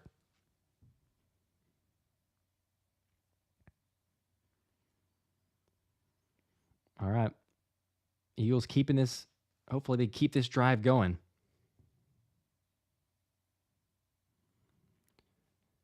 We got Jalen in the gun here. 8 seconds on the play clock. Takes the snap. Fake handoff, running up the middle, another design keeper, and he's going to go down just short of the sticks, a gain of brings up a 3rd and 1. And, Hurts wisely there. He avoided the hit. And in some instances, he certainly could have gotten that first down, I think, in my personal opinion. But he avoided a big hit there. And I'm okay with that because we know what we're about to do. And they're lined up for the brotherly shove as they take the snap, and Jalen is pushed quite easily over, a gain of about 2 or 3 yards. And Aaron Donald and the group certainly couldn't stop it there. So first down.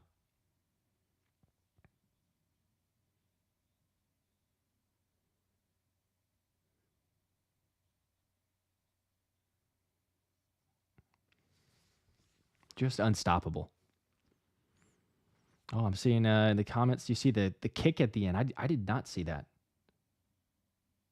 I'm going to have to go back and look at that. All right, 1st and 10, though. Ball at the 23. Jalen takes the snap, handoff to Swift, pushes up to the left side. A gain of about 3 yards, brings up a 2nd and 7. It's a good drive. Keep it going. Ball on the 20. And you're milking the clock, too. The defense is getting a rest. 3:50 to play in the second quarter.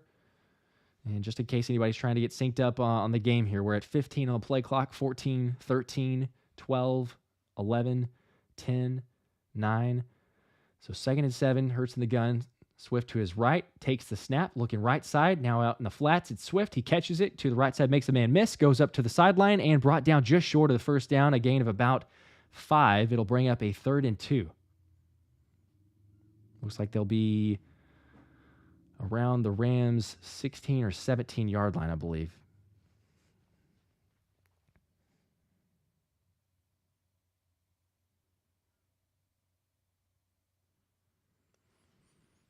Okay, 3rd and 2. Hurts in the gun. Swift to his left. He's got trips left.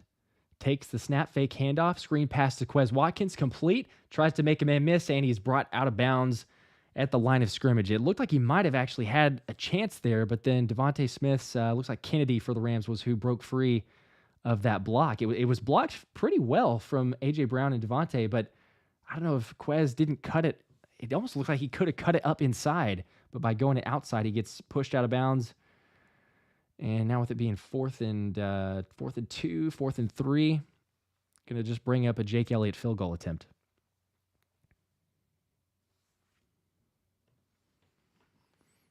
All right, 34-yard attempt. Jake Elliott, snap is a little low, but handled correctly and up and good. Not surprising, really, I guess, for Jake Elliott and a 34-yarder, but 10-7.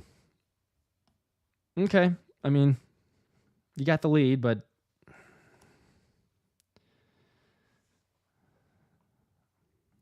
there's those red zone questions or red zone issues. We didn't see that on that first possession, but I don't know.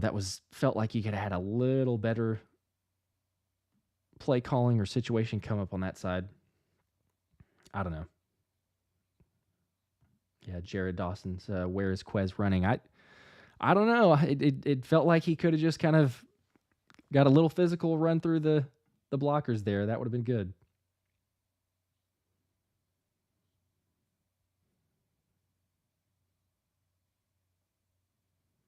All right, let's get to the super chats here real quick. I missed a couple. All right, we got one from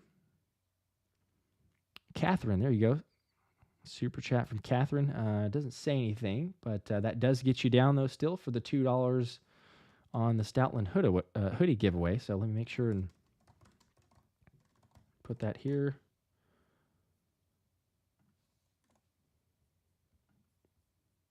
And we've also got another one from Shane Baker. You were just going to manifest my new Stoutland hoodie. I mean, hey, it's not a guarantee, but you're definitely racking it up. You're in the lead so far, so got you down here. Or I guess one of the top entries. So got you down for another 2. And again, anyone who wants in on the Stoutland hoodie giveaway, we're going to be giving away that bad boy at the end of the third quarter.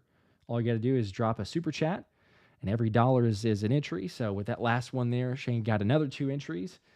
and we'll be spinning the wheel with Thomas Mott, who will be back multiple times throughout the game. So he is gutting it out with an injury, but that's no injury is going to keep him out. We appreciate that. All right, we are up to 174 likes. If you haven't hit the like button, very much appreciated. If you want to give it a like, if you like the show, if you like the channels, the broadcast, or the coverage, we appreciate it, as always. Sean says Shane's going to lose. I mean, hey, sometimes we've seen the top entry win, and then other times, they don't get it. So, I don't know. It's you increase your chances for sure, but it is amazing sometimes how someone with a very little amount of entries ends up winning it.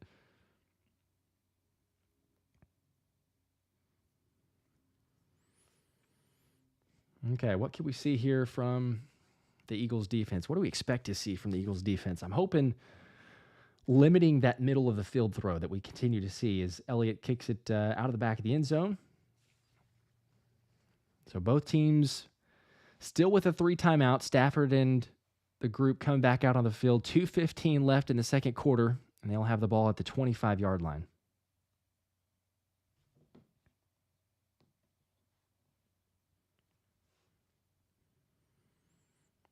Yeah, Shane, I see the what was the survey about the channel for the hoodie? Yeah, I've got your other entries there too. Everyone who took the survey got 1 entry, so you're good. You're good and covered there.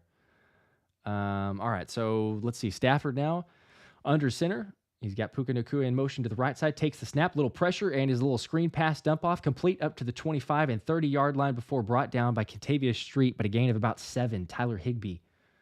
So it'll be a 2nd and 3, and looks like bring up the 2-minute warning. So we have made it to the 2-minute warning, 10-7.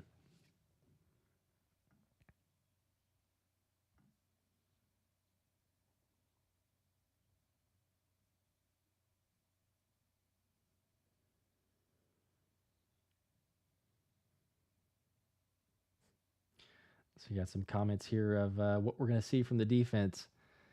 Let's see, SS says let's get a pick or a fumble. That would be nice. Yeah. Devils as a defense. Yeah, I hope. I guess the question is it a good defense or a bad defense? I don't know. I think Sean says bad secondary. Hopefully not.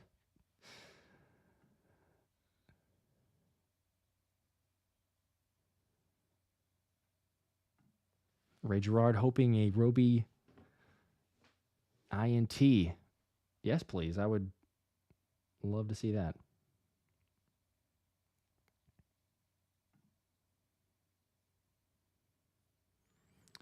All right, 2-minute warning. Again, I will throw this up there because we are running a little short on, or I guess we're getting there. We're just about a quarter away before spinning the Willow Fun for the Stoutland hoodie, and that's the one you see there on your screen. You just got to drop a super chat. Make sure you're subscribed to both channels. As Catherine, you got another 2, so I've already got you down for 2. We'll give you the 2 more. So 2 more entries. Every $1 is an entry, and we will be spinning that wheel at the end of the third quarter.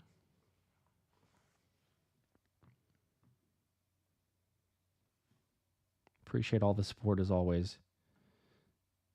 I know I mentioned it earlier, but I seriously can't believe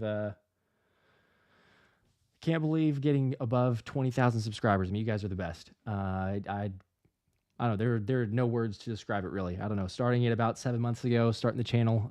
Shout out to Thomas because he's the one who encouraged. He's like, hey man, you should do a YouTube channel. I don't know. I didn't know really anything about YouTube, quite honestly. Like I used it a little bit. I watched some videos and like coverage of the Eagles and whatnot, but like I did not use it much at all, and I'm still learning. But I appreciate the support, you guys. It blows me away. It's super humbling. So again, you guys are the best.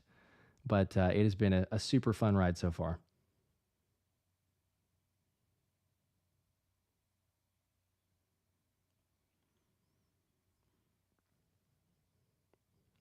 All right, here we go. We're back from the 2-minute warning. So what can the Sean Desai defense do?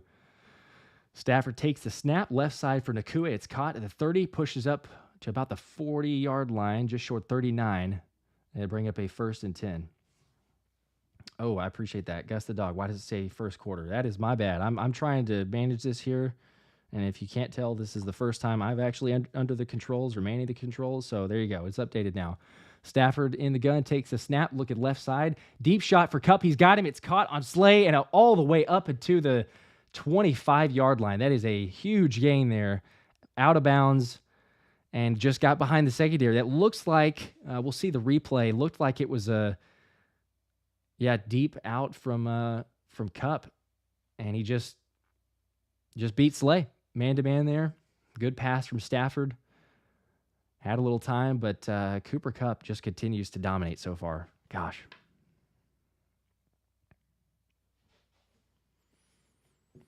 All right, 1:29 in the second quarter now, and the Rams in a lot better situation here at the Philly 22. Handoff to, I think it was Williams, I believe, but no gain, maybe a gain of 1. Oh, no, that was Rivers. My fault. Rivers for the Rams. So a 2nd down.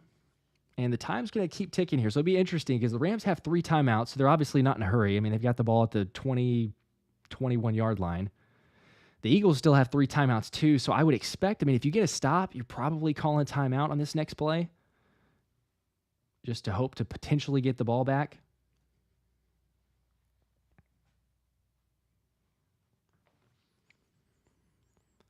Here we go, 49 in the second quarter, 49 seconds and ticking. Stafford takes the snap, trips left, looking left, little pressure, pushes up, and he's going to be brought down, and ball came out, but it looks like he was sacked. That is Jalen Carter and Sweat, I believe.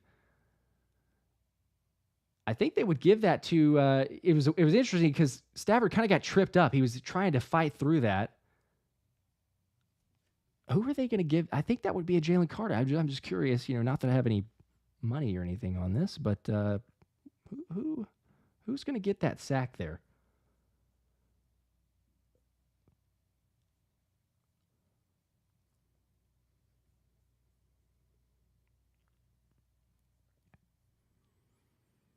So timeout has been called, so we're going to get a little commercial break, and I'm curious to see who did they give that to?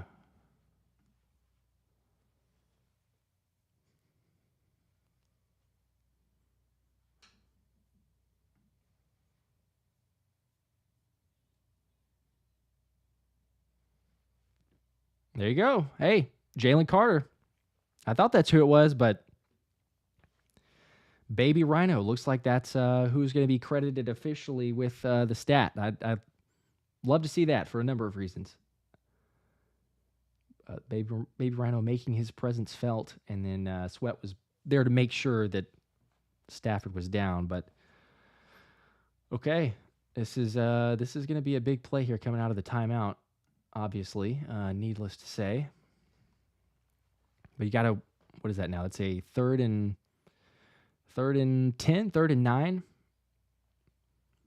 With 38 seconds left. Philly's got all 3 timeouts, and we know what Jake Elliott can do. You just get him anywhere in the building, really. He's got an attempt or a chance for it. So you get a stop here, maybe force a field goal, get a chance to go back down the field. And, of course, LA is going to get the ball to start the second half, so you really, at the bare minimum, you want to limit this to a field goal attempt. It'd be like terrible moment if you allow a first down here.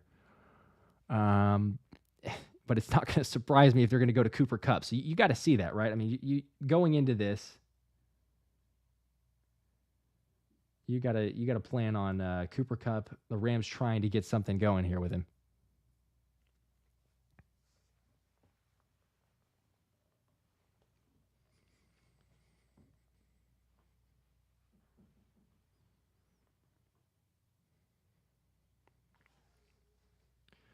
All right, coming back from the timeout.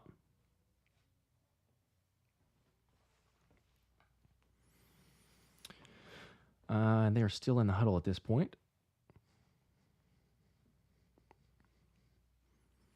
Eagles definitely doing good in time of possession, but unfortunately on that last drive for there, they were only able to settle with a field goal, which gives the Rams a chance to tie or even take the lead. But you got a 3rd and 10 here. Stafford in the gun, trips left.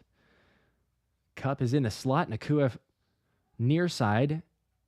And he's going to go to Nacua. Deep shot for the end zone. He's got it. Touchdown on Bradbury. Wow, you got a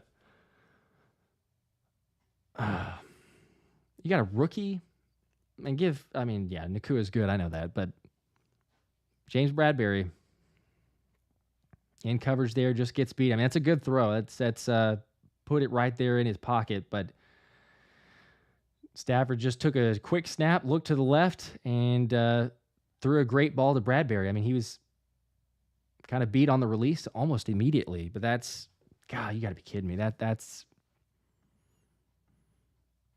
is deflating.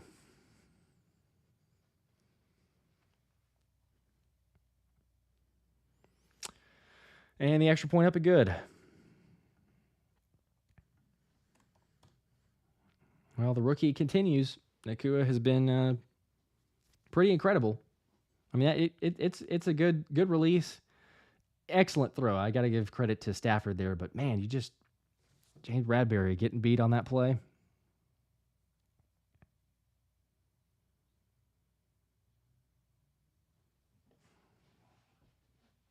Gosh.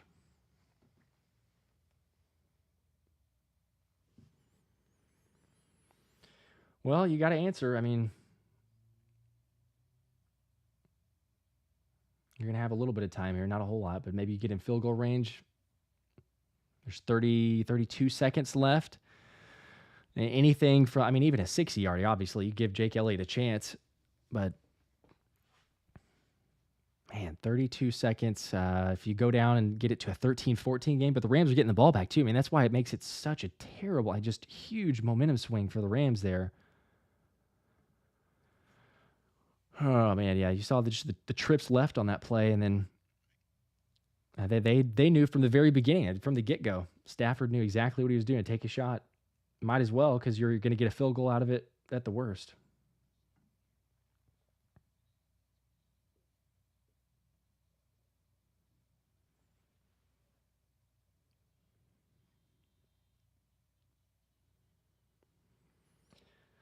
Yep, see in the comments there, we definitely need to go down and score. That is for sure. All right, let me make sure. I think I missed one of them earlier, so we'll throw this one back up there. Shane just continues to pile up the super chat total here for the entries on the hoodie. So let me make sure I'll get you down. Shane said, to my first live game stream, should have 100,000. I appreciate it. I'm amazed with where we're at just now anyway. So, but I appreciate the support seriously from you, Shane, and all you guys. It means a ton. And just a reminder again, and I've been mentioned this, but the Stoutland hoodie giveaway, we're just about a quarter away. Going to be drawing at the end of the third quarter. Just drop a super chat like Shane did there. He got 2 more entries into the giveaway, and you'll see at the end of the third quarter, we got a spinner wheel, and somebody will walk home, or I guess technically we'll be shipping it to you, but you will have that hoodie shipped your way.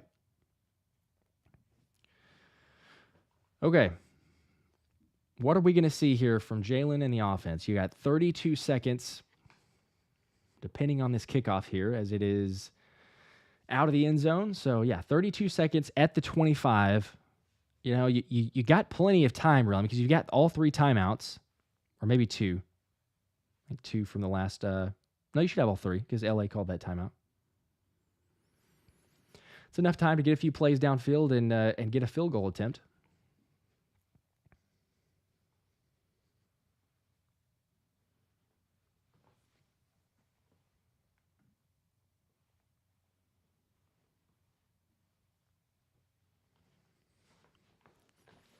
Okay, here we go. Hurts in the gun, going to take the snap, 4-man pressure, looking over to the middle. Now he's going to try to take off and run to the left side up to the 30-yard line and push out of bounds at the sticks. Might have gotten the first down there. 24 seconds left on the game clock. He had plenty of time there, but again, I mean, that's one of those coverage being pretty good, not finding anything. It's not terrible, but you ran off about 7 or 8 seconds on that play. So 24 seconds, 2nd and 1, actually. They didn't give the first down.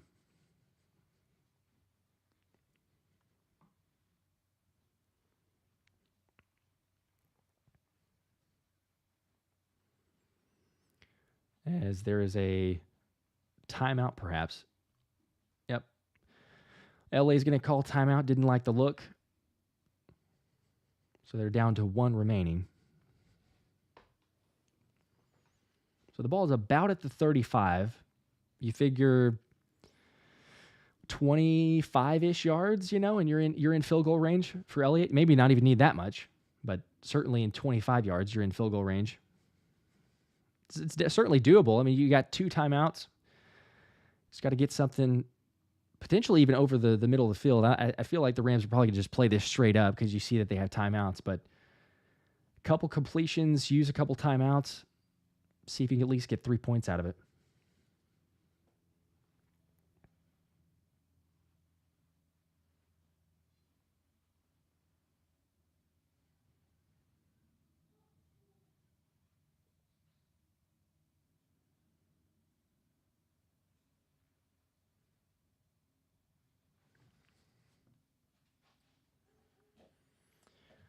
All right, they're back from timeout. So what are they going to do here? It is 24 seconds on the game clock, 7 on the play clock. Hurts in the gun. Gainwell to his left, takes the snap. Rams bring in pressure. Hurts pressured, moved out to his right, trying to make a move, throwing it up the field, and incomplete. Intended for DeVonta Smith on the sideline, but incomplete. Brings up a 3rd and 1. Kind of had him there, but I mean, a really difficult throw, especially on the run from Hurts.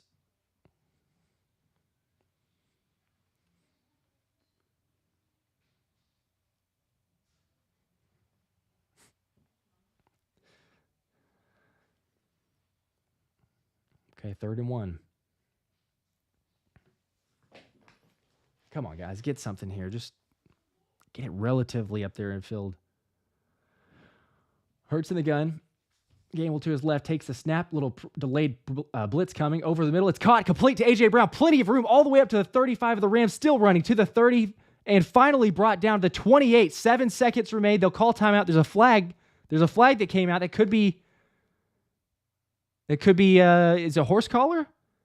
That might be a horse collar. That may be 15 more yards. That'd be all the way up to the, 15 or 20-yard line?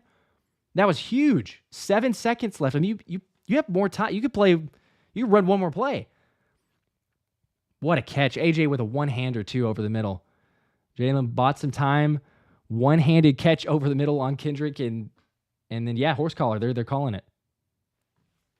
Okay, let's go.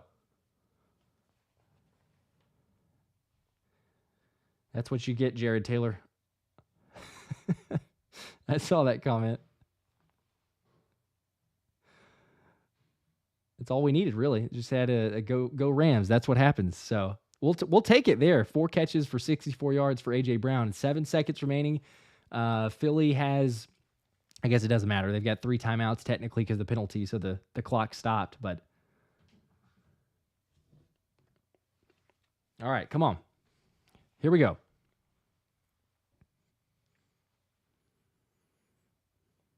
Ball at the 15-yard line. Philly's going to have, I think Sirianni might be, I was going to make sure. I figured he would, but Hurts is running back out there. So, you're going to run one more play. You're surely saying, hey, this has to be quick, but you have 2 timeouts. Okay, they did use a timeout to stop it there, but 2 timeouts, just enough.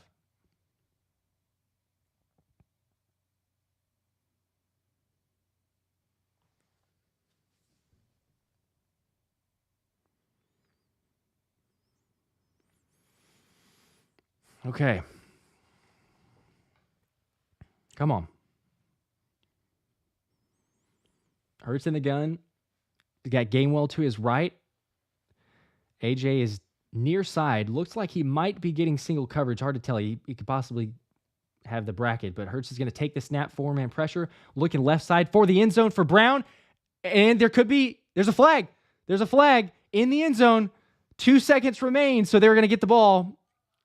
at the 1 yard line. There is going to be a chance. Now there's 2 seconds, so but this is the 1 yard line, right? I mean, you go the brotherly shove and it's a lock. But there's pass interference there, yeah, easily in the end zone. That was blatant. Just pull AJ down. Okay, this is you know exactly what you're doing. I mean, you could argue like you might be losing out on 3 points by not taking the field goal, I guess. I think Greg Olson might have just brought that up on the broadcast. But yeah, this is a no-brainer. You go for it here. Brotherly shove. I mean, it's a full yard. I know sometimes it's been a little bit closer, but come on. This is, although they're not lined up in the brotherly shove. Wow, this is Jalen under center. And, okay, timeout.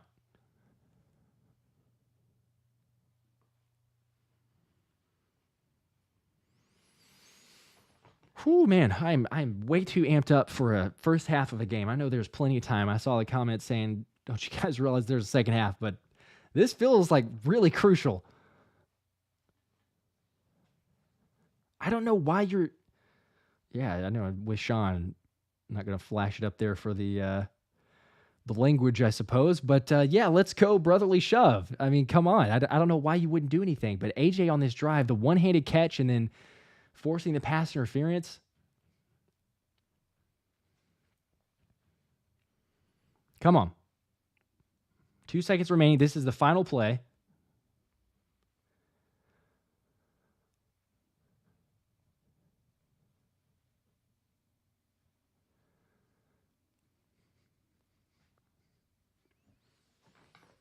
Man, what are we going to do here?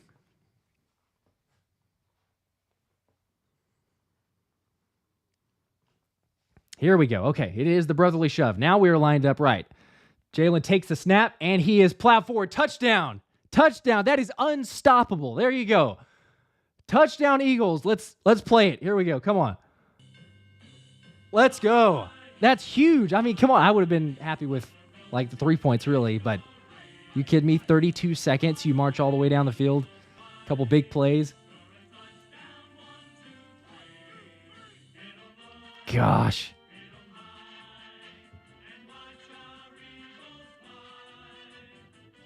I mean, they got him into the end zone by like probably 2 or 3 yards. Good luck. Eagles. Eagles. Let's go. All right, extra point. Kick is up and ooh, a little closer, but he made it. He made it. Okay. Whoo, man. That was a little more anxious and energetic way to end the first half, but let's go. Let's get a few likes too. If you haven't hit the like button, appreciate all the likes. Helps out the channel, but I mean, man, hey, for that drive, if you haven't hit the like button, just do it for that. Give it a like. Also, a super chat will give you a chance at the Stoutland hoodie, the giveaway that we have going. So any dollar amount, any entry. So $1 is 1 entry, $10 is 10 entries. We're going to draw that at the end of the third quarter. But man, that was about to be bad, quite honestly, because I'm not sure what play they were going to run. But at first, whenever they're not lined up in the brotherly shove, I'm sitting there going like, "What? We're at the 1 yard line. Why on earth would you run any other play? I don't care if they know that it's coming." And then, fortunately, all is well. They come back out and run it. That was huge. That was big time. All right.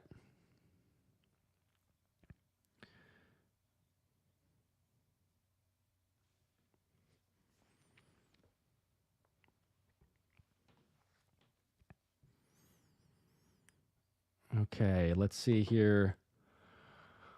Let's take a look too at. Again, you go back to AJ Brown definitely being the MVP of that drive, and Jalen too. I mean, give him some credit. Sure, he made the throws, but AJ Brown just the pressure that he puts in coverage, and the one-handed catch, getting all the way down to the 30-yard line. Then you got the face or the horse collar penalty. And then you're going to end up going and taking a shot to AJ with the penalty there. But AJ Brown, 4 catches, 67 yards on 5 targets. And then Dallas Goedert, too. I know there wasn't a whole lot on that last drive. But at the half, Eagles lead 17-14. And, hey, looky there. You're getting Dallas Goedert involved. doing really well. As we're going to bring back in Thomas Mott. Here we go. Thomas is rejoining for the halftime report. Okay, and let's see. We're going to add to the left. I think you're in here. There you go. We're back. Thomas. There we go. That was, oh my gosh. My goodness. Jeez.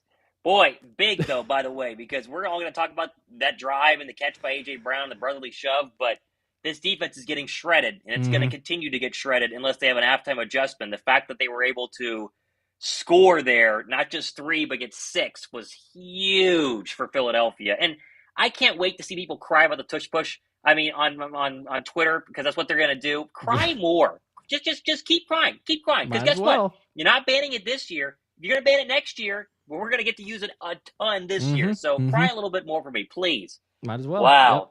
That was unbelievable. That was unbelievable.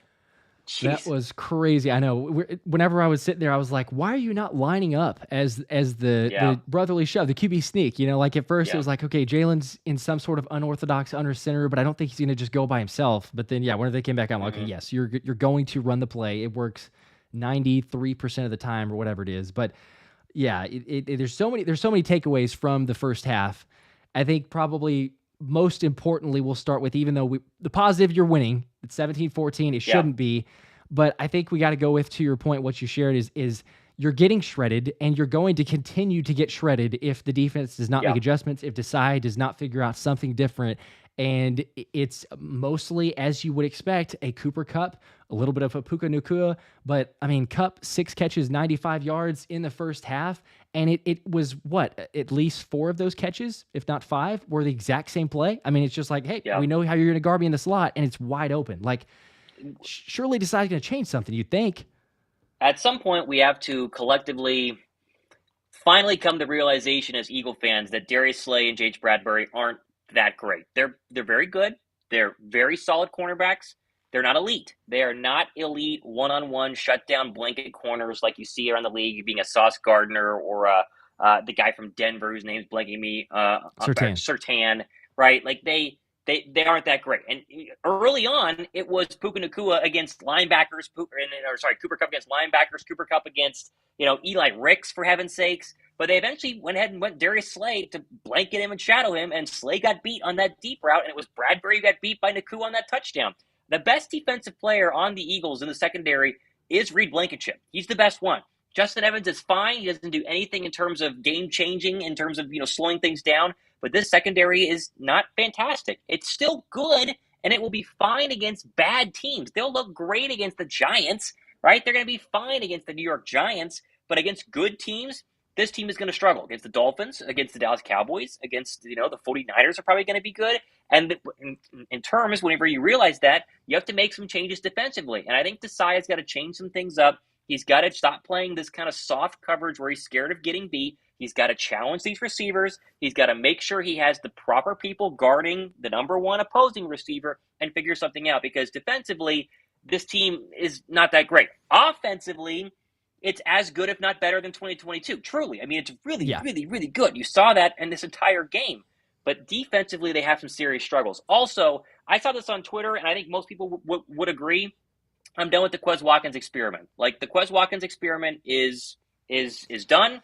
Zacchaeus needs to be the number 3 receiver. They're trying to get him the football, but it feels like they're trying to get him the football because he would be kind of a baby if he wasn't getting it. Like, he's an emotional guy who has to give touches or else he's going to whine about it. And that 3rd and 2 touch felt like that, exactly what they were doing.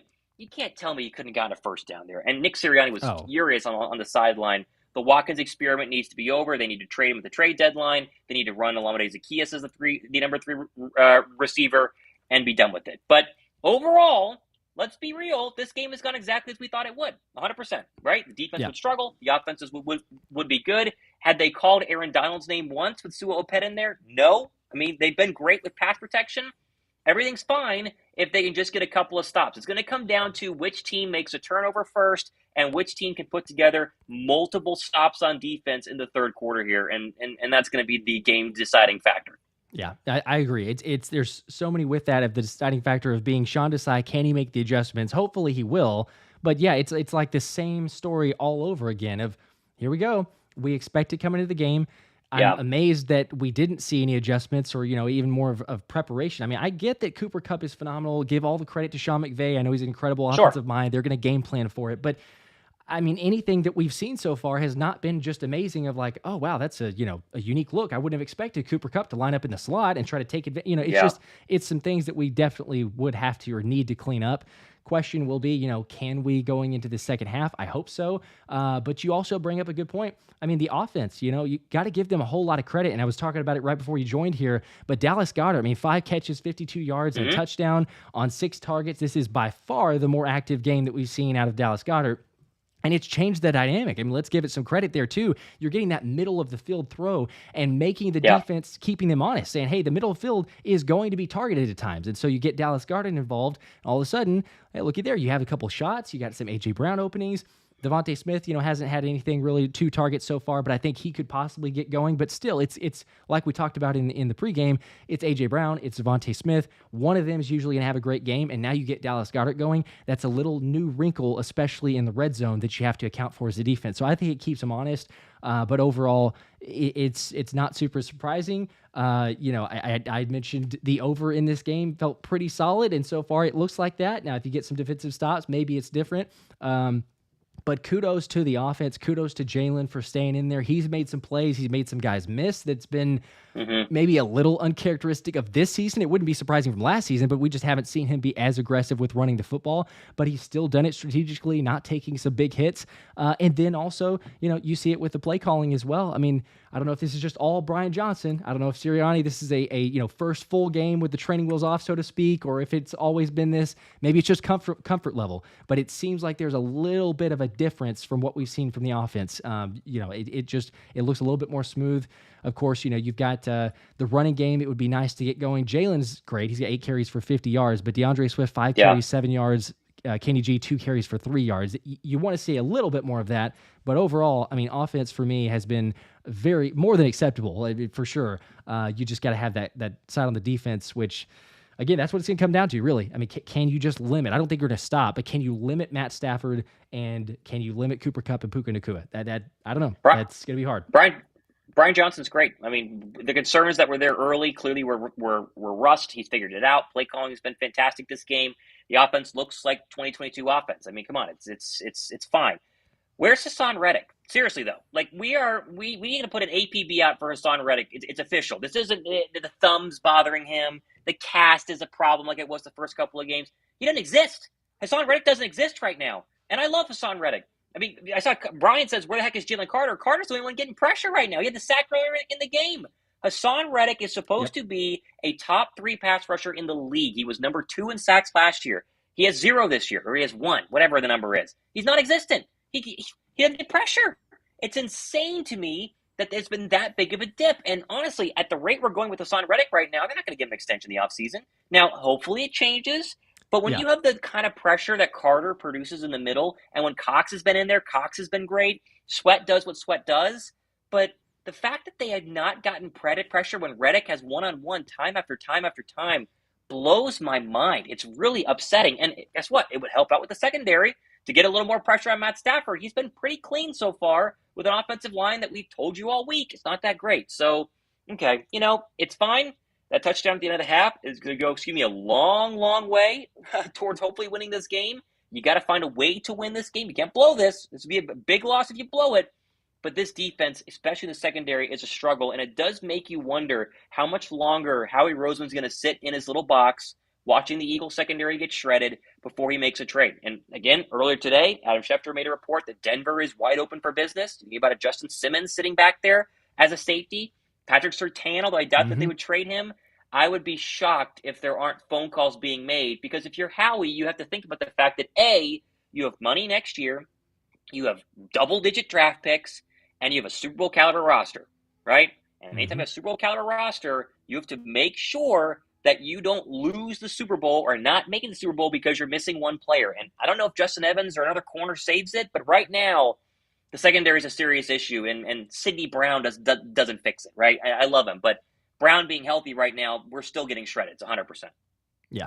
I'm right there with you. You got to figure out something. And to your point, with the Broncos and other teams too. I mean, you're getting close to the trade deadline. There's still a few weeks and stuff, but still, the closer that you get, the more calls, the more, hey, tell me about this player. What are you looking for? So it wouldn't surprise me at all. Certainly with what you're seeing, I'm right there with you. I mean, you need Haason. You need most of the D-line to wake up. The defensive tackles, they've been good, but they can only do so much, especially if you're not getting much pressure from the outside. So I don't know. I want to hold out hope, think that there might be something different here in this second half.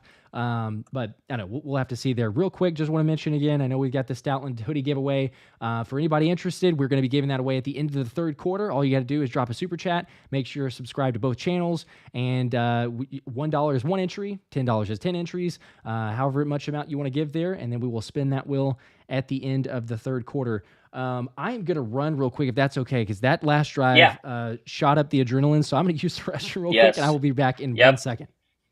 I'll hold down the fort. Go for it. Yeah, and for those wondering, for those watching, I'm on my phone right now. I had surgery earlier on this week. They think it's a hemorrhoid. It's not a hemorrhoid. It was much more extreme surgery-wise than that. And so I can't sit. I'm on my knees right now, sitting or standing on a pillow or kneeling on a pillow, I guess. So I can't sit for four quarters and call this thing. The only time I sit each day this week is for the 10 minutes that I'm recording my daily Thomas Mott show. So Josh is at the controls today. It's normally me.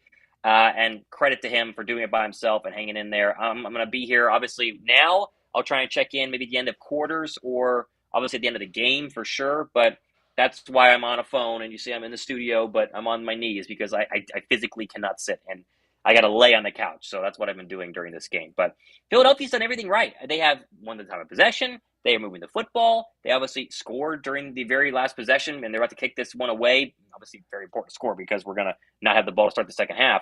But if they can just get a couple of stops, what does Desai have up his sleeve defensively on this opening drive? That's going to be fascinating for me to see as this kickoff is underway. And I'll call this game until Josh goes ahead and heads back here as he is using the restroom. Credit to the offensive line, Philadelphia. They've been fantastic today. They have given up 1 sack to Jalen Hurts, but it was more of a covered sack. Overall, they've been really, really good. And as Josh comes back, I'm going to go ahead and roll with you for this first Rams drive, Josh. We'll hold out for the Rams drive. So let's see what happens here. All right, let's do it.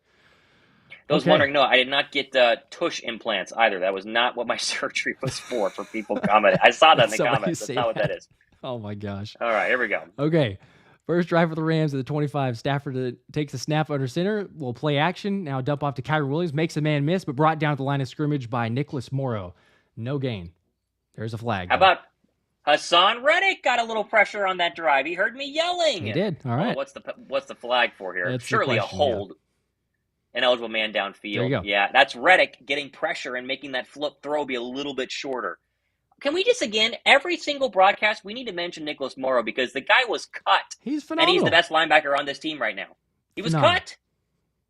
Yeah. I can't tell who the was. fact that he was, you're right. The fact that he was about to not be on this team, or just think about any team could have taken him. Like he could have gone to a different team, and then he's here and being the way that he is, second best graded linebacker in the NFL. Just ridiculous. So great. All right, 1st and 15 after the penalty. Stafford in the empty set. He's going to take the snap, 4-man pressure, and he's got a pressure, and he sacks Jalen Carter. What a play. Oh my goodness. Flying up the middle. I mean, that was dominant. Like, let's see this replay here, but he flew. There was no chance for Stafford to get rid of that. There he is. He technically gets double teamed for a second and then just throws Shelton to the ground. 2 sacks today, 3.5 on the year. Play. Oh my gosh. Hit the like button. If you haven't already, hit the like button for that Jalen Carter. That was thumbs up for that. Okay, big third down here. Sorry, second down. Stafford empty set, taking the snap, pressure up the middle, having to get it away quick, and incomplete. Short pass. Guess who? Jalen Carter as well as Josh Sweat there on the pressure. Carter was doubled on that play too. He is. It's the power. It's the power of Jalen Carter. Thankfully they didn't get a face mask there with the right call. It's his power. He's extremely quick, which is what you need to be a great defensive tackle. But Aaron Donald is quick too. Aaron Donald is unbelievably strong, and that's what makes him so dangerous. Is he gets hands on you and bench presses you to the side, and now you're seeing one of the Rams. I think it's their center who's hurt here. which you feel bad for him. It is Shelton, Yep. and that means Carter can pin the ears back if Shelton's going straight to the locker room, and they're going to have a backup offensive lineman on. I think it's the center. I can't tell. I believe that is. Yeah, it's either. Yeah, it is. Yep. I'm not familiar with the Rams. It is the Yeah, center. I'm Oh, boy. not So either, now you but line Jalen Carter directly up in front of him. good luck. and on a 3rd and 26. This feels like a very conservative play call coming. We'll see. Stafford Yeah, this is run. under the center, takes a snap. Yep, handoff Kyren Williams. Has a little bit of hold. Left side breaks a tackle all the way to 20, but brought down. Was there a face mask? Yeah, there was. There was a face mask. Oh, no. That's automatic first down, isn't it? 26, and they're going to get a face mask. Oh, my gosh. Yep. On Cunningham. No, did he get the ball? No, he did. Of all, I mean, like, oh, you don't have to do. I know he's trying. It's never intended, but golly, that's. I don't know if he did. He got the neck. He got the neck. You see the head go back, and you kind of think that it is, but I don't know that he did. I don't think he did. Yeah, that's not a face mask. Nick's going to be furious, but as a ref, you see the hand by the face, and the neck goes sideways. Oh my gosh. Okay, sick. Well, forget what we just said there. I mean, that seemed like an automatic, but here you go. Rams at the 35 now after the face mask penalty. Stafford play action, dropping back, buying time. Left side caught. Nacua first down and more all the way up to the 47 of Philly before he's ridden out of bounds by Reed Blankenship. Yeah, that's Nicholas Morrow, who we love as a linebacker in coverage. Eli Ricks, what was happening there? Oh my gosh, Sean Desai, man. I mean, yeah, I'm totally with you because like I can't fault Morrow there. That's decent coverage for. I mean, he's in zone. Like Nicholas Morrow shouldn't be expected to be matching up against Puka Nacua. It's the play calling, and McVay realizes that hey, you're going to get this zone the entire game, so just draw it up. Another first down. That penalty is going to really screw us. Yep. Williams up the left side for a gain about 2 or 3, brings up a 2nd and 7.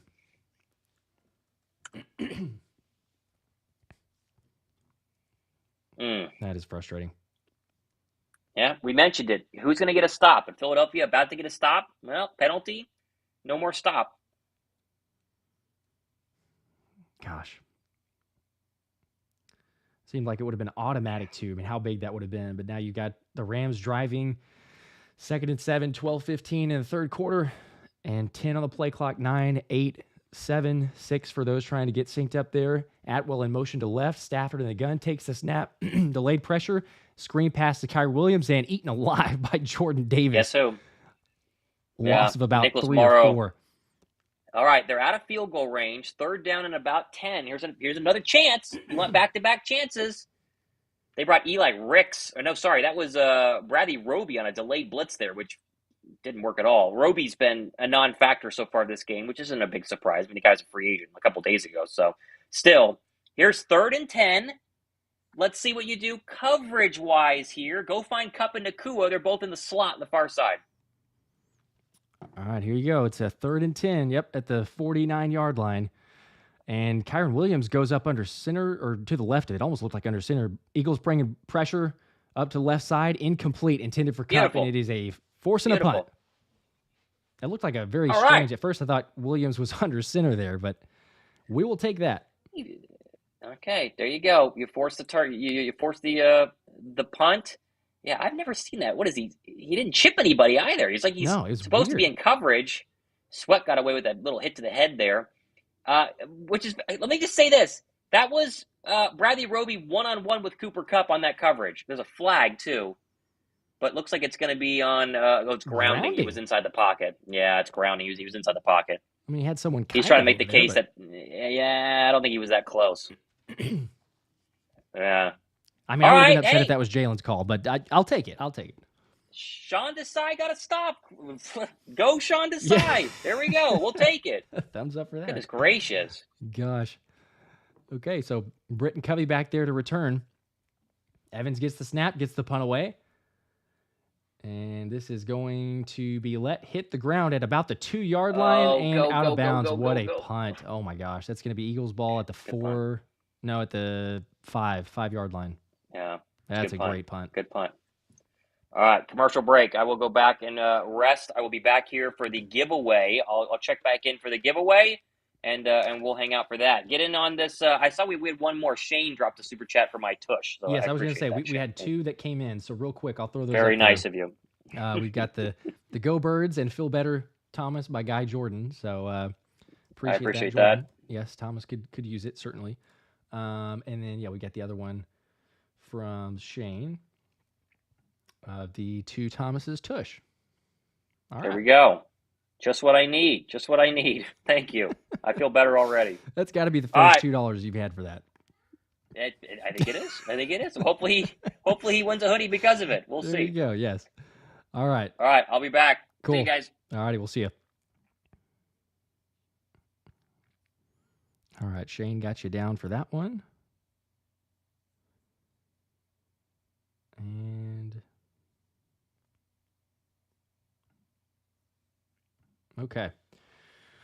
What a stop. That was a lot better than I thought it was going to be easy. And then, man, with that face mask call.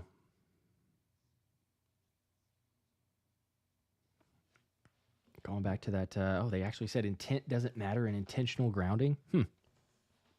Well, seems a little strange.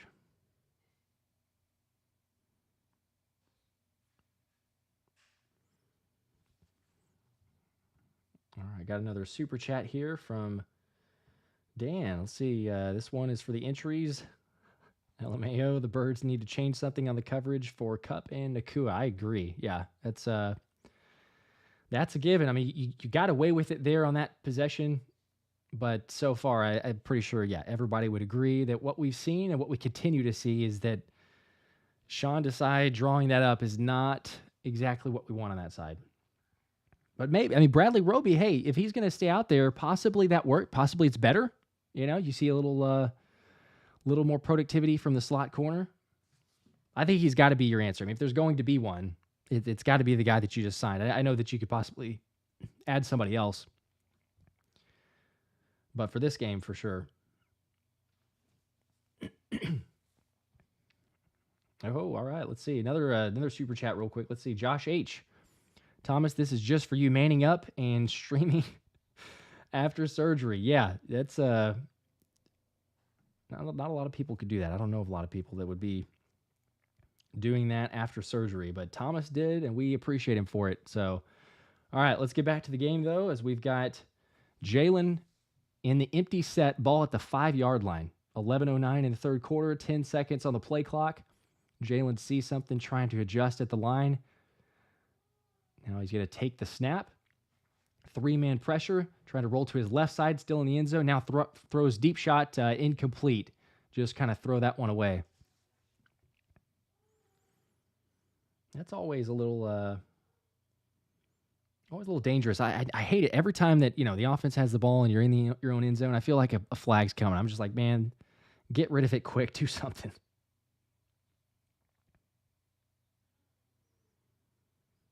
All right. Oh, I appreciate it. I got a shout out here on the quarter. I know I'm behind.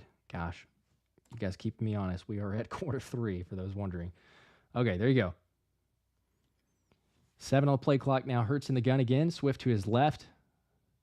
Looks like 4-man pressure coming. It is. He takes the snap. Left side quick route to Swift. Breaks a tackle up to the 10. Pushes forward almost to the sticks. Going to be about 2 yards short, but it'll be a 3rd and 2 from about the 13. Appreciate you, Anakin, on that quarter shout out. Yep, and Ray. You guys are good. You guys keep me honest. As Ben Shankman says, hey, Josh, watching from Spain. All right.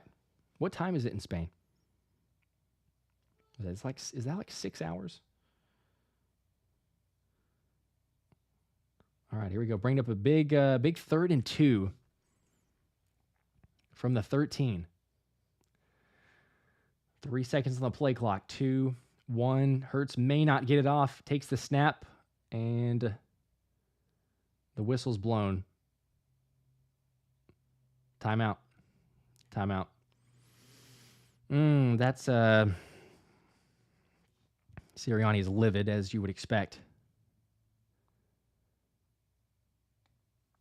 God, Gosh, yeah, that's I hate losing timeouts that early in the second half. So 2 remaining. All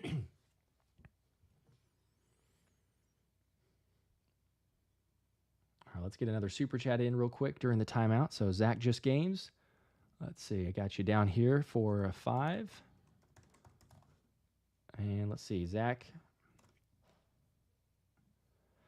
says, appreciate the broadcast. Helps my 10-hour Sunday shifts. Yeah, absolutely. What are the 10-hour Sunday shifts? I feel for you there. That would not be too fun, but appreciate the support. And got you down at the end of the third quarter. We will be drawing for that Stoutland hoodie.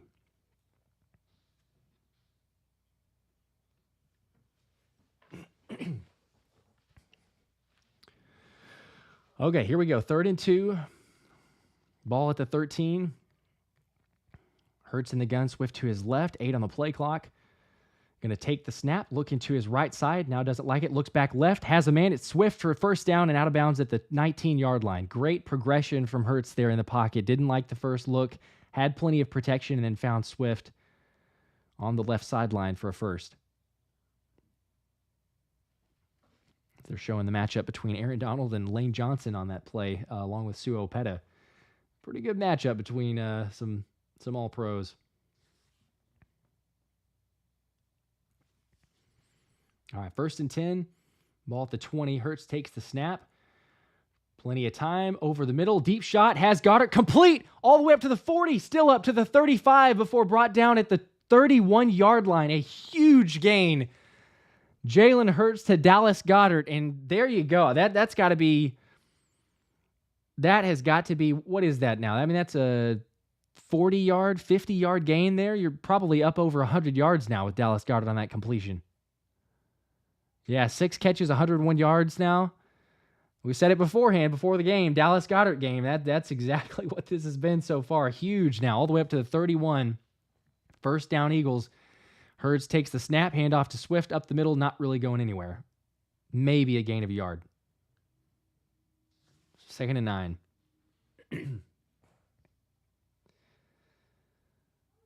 All right, let's get another super chat in here real quick. Cranky Cletus for Thomas making his tush push. Go Birds. Go Birds. Yep. That's got you down for the 10 entries as well, but we appreciate Thomas for getting it out. I think I don't know if I could do that, just knowing what the injury and the magnitude. It's pretty crazy. So, all right, 2nd and 9 though. 8:30 in the third quarter. 5 seconds on the play clock. Hurts in the empty set, takes a snap, 4-man pressure. Having a little pressure now, rolling out to his right side. Has a man. It's Goddard complete at the sticks for a first down. Brought down to the 20-yard line. A gain of 10. And for the connection that we hadn't seen previously, they are sure connecting there. That was looked like Hurts was honestly just going to have to throw that one away, but found Goddard.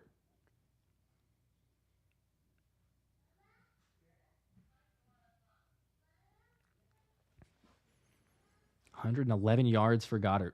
We still got 7+ minutes to play in the third quarter.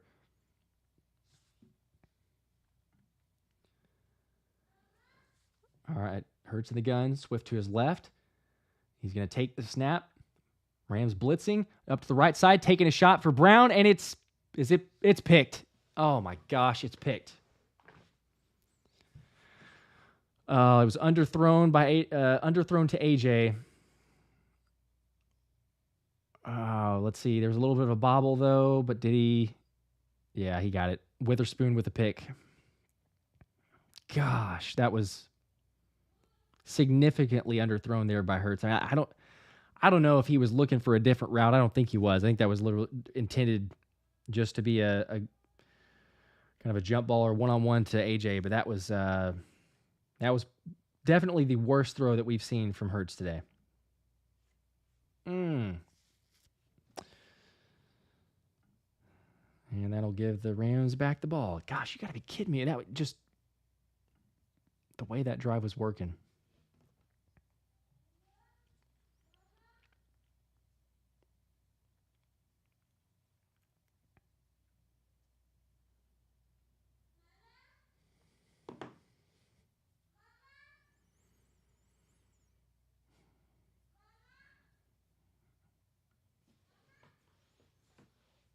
Yeah, I don't know what that throw was. That was just Jared says here, yeah, Hurts has been amazing and awful in this game. Yep. Made some really good throws and had some great catches too. I mean, even just the case in point on the Goddard throw, the previous play, and then totally missed him there.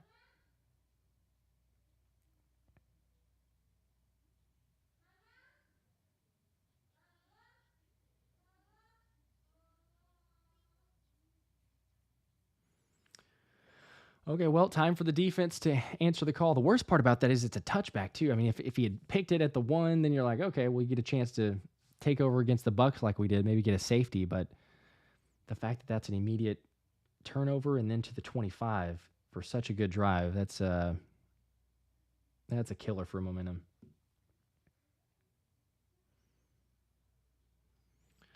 All right, just a reminder, we've got about half a quarter remaining. So if you want to get in on the Stoutland hoodie giveaway, Stoutland and crew have been pretty good. I mean, you think about Aaron Donald game planning to stop him, and with Suo Peta there at right guard, not too bad. But all you got to do is drop a super chat. $1 is 1 entry, $10 is 10 entries, however much you want to give, and we will get you down. And we are going to spin that wheel at the end of the third quarter.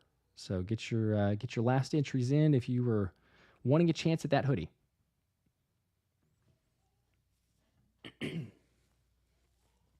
Man, showing the replay on that too. Gosh, that pick. Man, that's just brutal.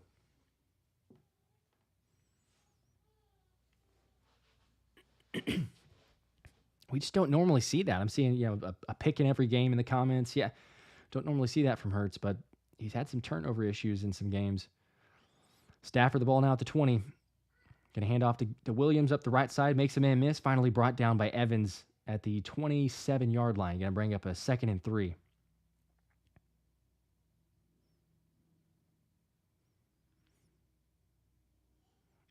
Sirianni, they're showing a shot at the sideline. I guess after that pick was certainly giving Hurts an earful after that one. Not sure what he was saying, but could have been super happy about that. Stafford in the empty set, 2nd down, takes a snap over the middle, complete to Nacua, and more room all the way up to the 42-yard line, brought down by Blankenship, and then a flag comes in. I think they're going to get him for a face mask.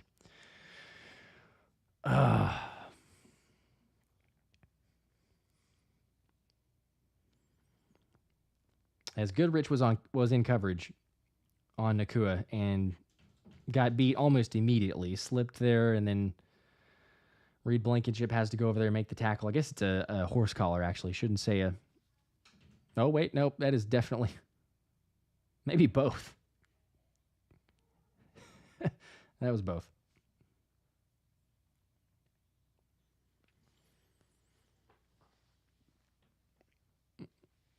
Okay. You got to get a stop here. Now they've given him into the Eagles' territory. 1st down, 6:45 in the third quarter at Philly's 43. Stafford in the gun, trips left, takes the snap. Little delayed blitz, pressured, fires over the middle. It's picked. It's picked. It's picked. Nicholas Morrow, he's got the pick. I was going to say for a second, the ball was tipped. Oh, Stafford's saying it was down. Did that hit the ground? Oh, come on. Oh, he dropped it. He dropped it. Oh, my gosh. He had it, and he dropped it. Oh, my. How do you not catch that ball?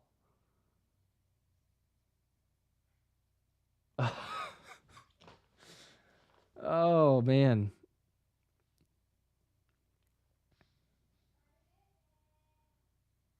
My emotions cannot handle that. You had it. I mean, that is huge turnover there. You get the ball right back, give the ball to the offense after the pick. Oh, but he juggled it there.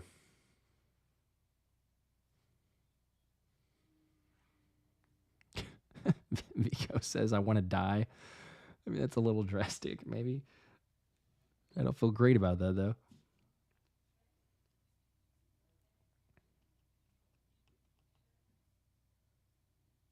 Man, I was too distracted, honestly. Was that Blankenship in coverage? I didn't even see who forced that incompletion because it was intended for. It looked like Nacua, I think, and then I believe it was Blankenship maybe in coverage, but whoever that was made it tipped the ball up, and then Morrow should have had it. That should have been such an easy pick.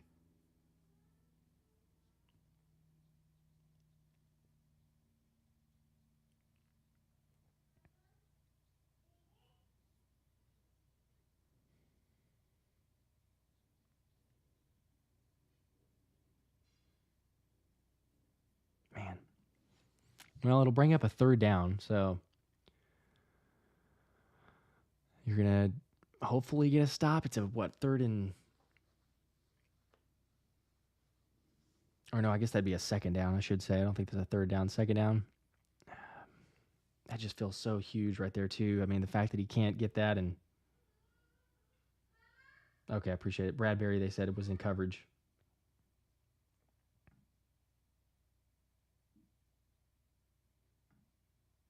Cranky Cletus, game is taking years off my life. Yeah, I'll be curious to know, like, of all the Eagles games, this feels like a common denominator. Like, every single game that I watch, by the time that I get done, I just need to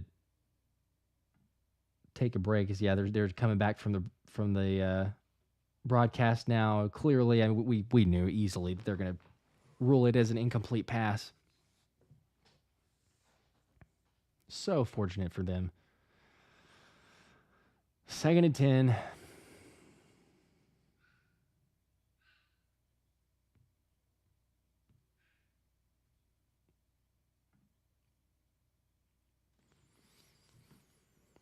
Okay. Still get a stop here. You got time. Plenty of game left. Shouldn't really get carried away, but I just can't help it in those moments like that too. Definitely a big change that could have happened, but taking the snap, Eagles bringing pressure. Stafford gets it away, throws it in the air, and it is incomplete. And the Eagles are wanting a intentional grounding. I mean, he kind of threw it just towards the sideline. He did have a man in the area, but I mean, that last intentional that they gave him seems like they could have. His sweat was honing in on Stafford, just forced him to get it away. So brings up a 3rd and 10.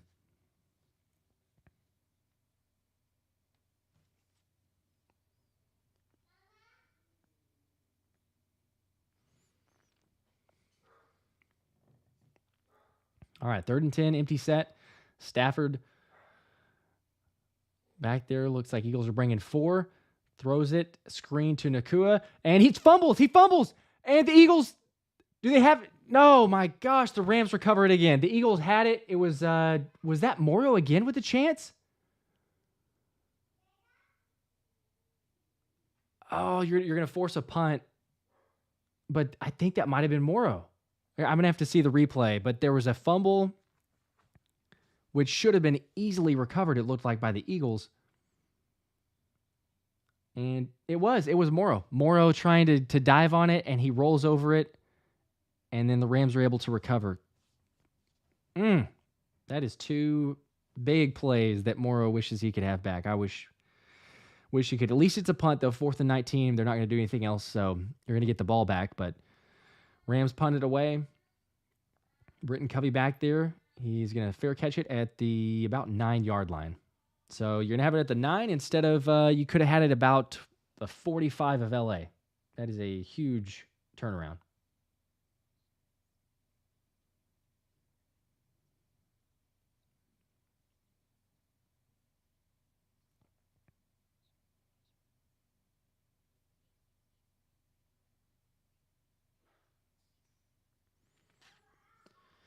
Yep, that was the turnover that we needed. Multiple times, too. That is just...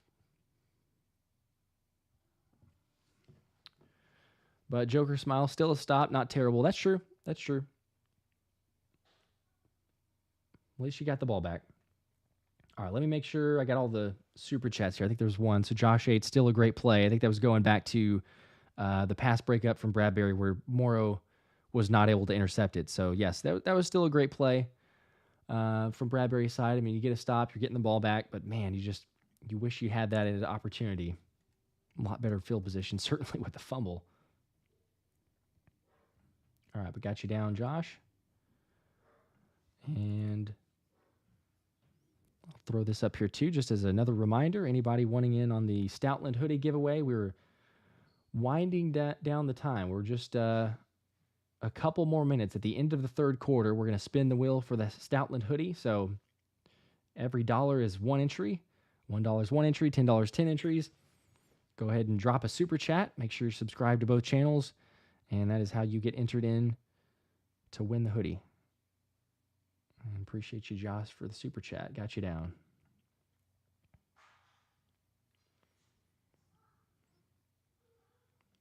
All right, we should be, maybe I should be like a little happier than I am. I guess maybe more content. Maybe not happy, but we're still winning. We get the ball back.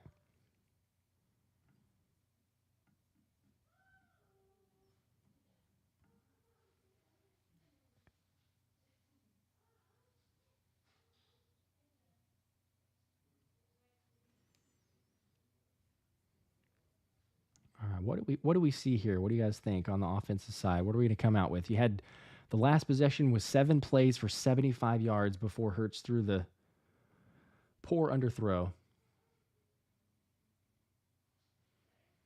Maybe DeVonta Smith. They're showing him now. No catches on 2 targets. He's got to be a little more upset, you know? I mean, he hasn't made a scene or anything, but he's standing by Sirianni on the sideline. Let's get Smitty going.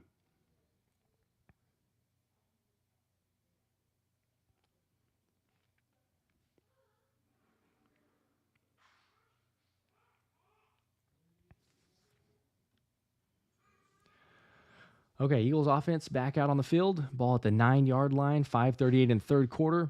Hurts takes the snap, handoff to Swift, breaks a tackle, now cuts up left side, has some space, and up to the 17 or 18-yard line, just short of the stick. So it'll be a second and about 2. That looked like he wasn't going to go anywhere, and then Swift able to cut it to the left side for a pretty good gain.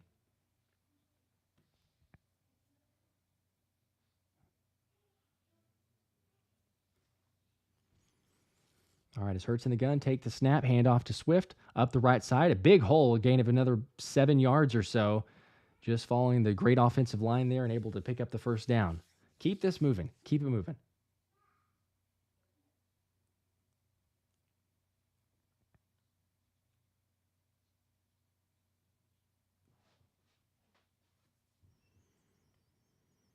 All right, it's a first down. Ball at the 24. Hurts takes the snap. Another handoff to Swift. Pushes up the middle, and he's going to be able to gain about 3 yards. A 2nd and 7 with 4:30 to play in the third quarter.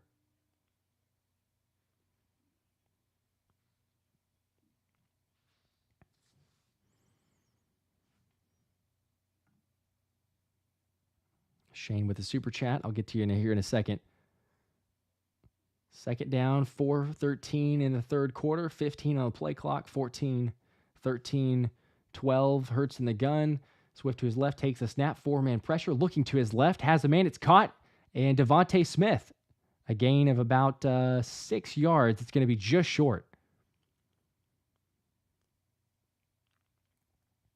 Brings up a 3rd and 1. Shane, thank you, Josh and Thomas. I enjoyed this. Absolutely. We appreciate it. Got you down for another 2 more on the super chat entry as the brotherly shove is coming up. A 3rd and 1. Jalen takes the snap, and he is easily pushed forward for about 3 yards and another first down. Just unstoppable. I mean, if you're getting that many yards out of it, you might as well go for it on anything like a 3rd and 1, 3rd and 2, maybe even a 3rd and 3.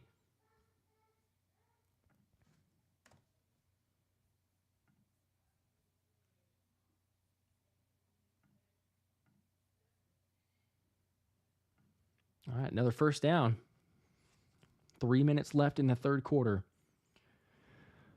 Can Jalen and the offense continue the drive that started at the 9-yard line, their own 9? 4 on the play clock, 3. Hurts takes the snap, handoff to Swift, cuts up to the left side, able to get about 3 yards, and going to bring up a 2nd and 7.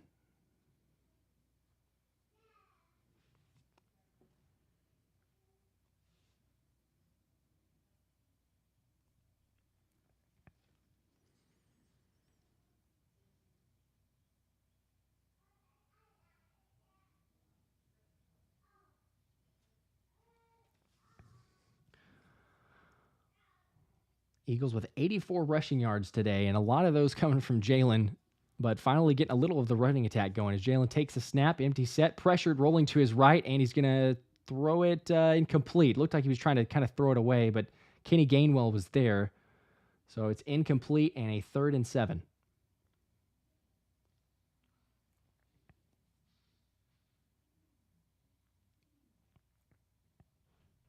They're showing Jordan Mailata rugby highlights right now. That dude, I mean, seeing him at left tackle is one thing, but watching his rugby highlights, if you haven't seen that, go YouTube and go search it on YouTube because it's ridiculous for a guy 6'8", 365. What an athlete. All right, big 3rd and 7. Hurts in the gun, takes the snap, pressure coming from the Rams. Hurts steps up in the pocket, now rolling to the right. Maybe going to make a man miss. He does. Stays on his feet up to the 45 and 50, all the way to the 45 of the Rams. A 1st down, a huge gain there from Hurts. And that looked like he was going to be brought down short of the sticks, but easily able to get that after making a man miss and absorbing the contact staying on his feet. There's a little benefit to having the strength of 600 pounds on the squat. Although I don't like that second look, that right leg. I think Hurts is okay, but he kind of took a weird step there. That almost looked like a real close hyperextension. I think he's okay. He's still in there. Didn't seem to be favoring it. The ball at the 45 now. Big 1st down. Hurts in the gun. Takes the snap. Looking left side. Fires for DeVonta Smith. It's incomplete. Just behind him. It hit him in the hands. He probably should have dropped, or he should have caught it, but not the most accurate throw there by Jalen. As Jalen motions and says that was on him.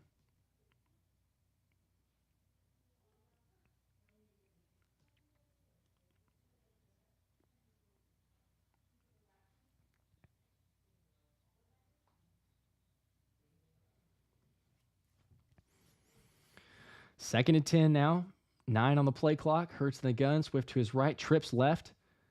He's got Quez, AJ, and Smith all to his left. Got it to his right. Takes the snap. 4-man pressure. Hurts looking over the middle. Doesn't find anybody. Plenty of time. Now does. AJ Brown over the middle. Complete at the 30. All the way to the 25. And brought down at the 21-yard line. Another huge gain from AJ Brown.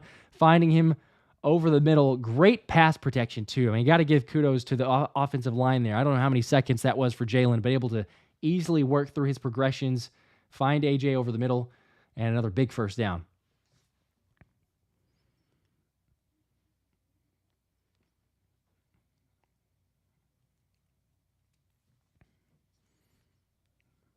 Five catches, 91 yards for A.J. Brown as there's 37 seconds left in the 3rd quarter and ticking down. Hurts in the gun. Smith far side right as is Quez. Takes a snap. Handoff to Swift left side, and he's brought down after a gain of about 3 by Jones. And that might bring it to the end of the 3rd quarter. Not sure if the Eagles are going to try to run another play or if that'll be it.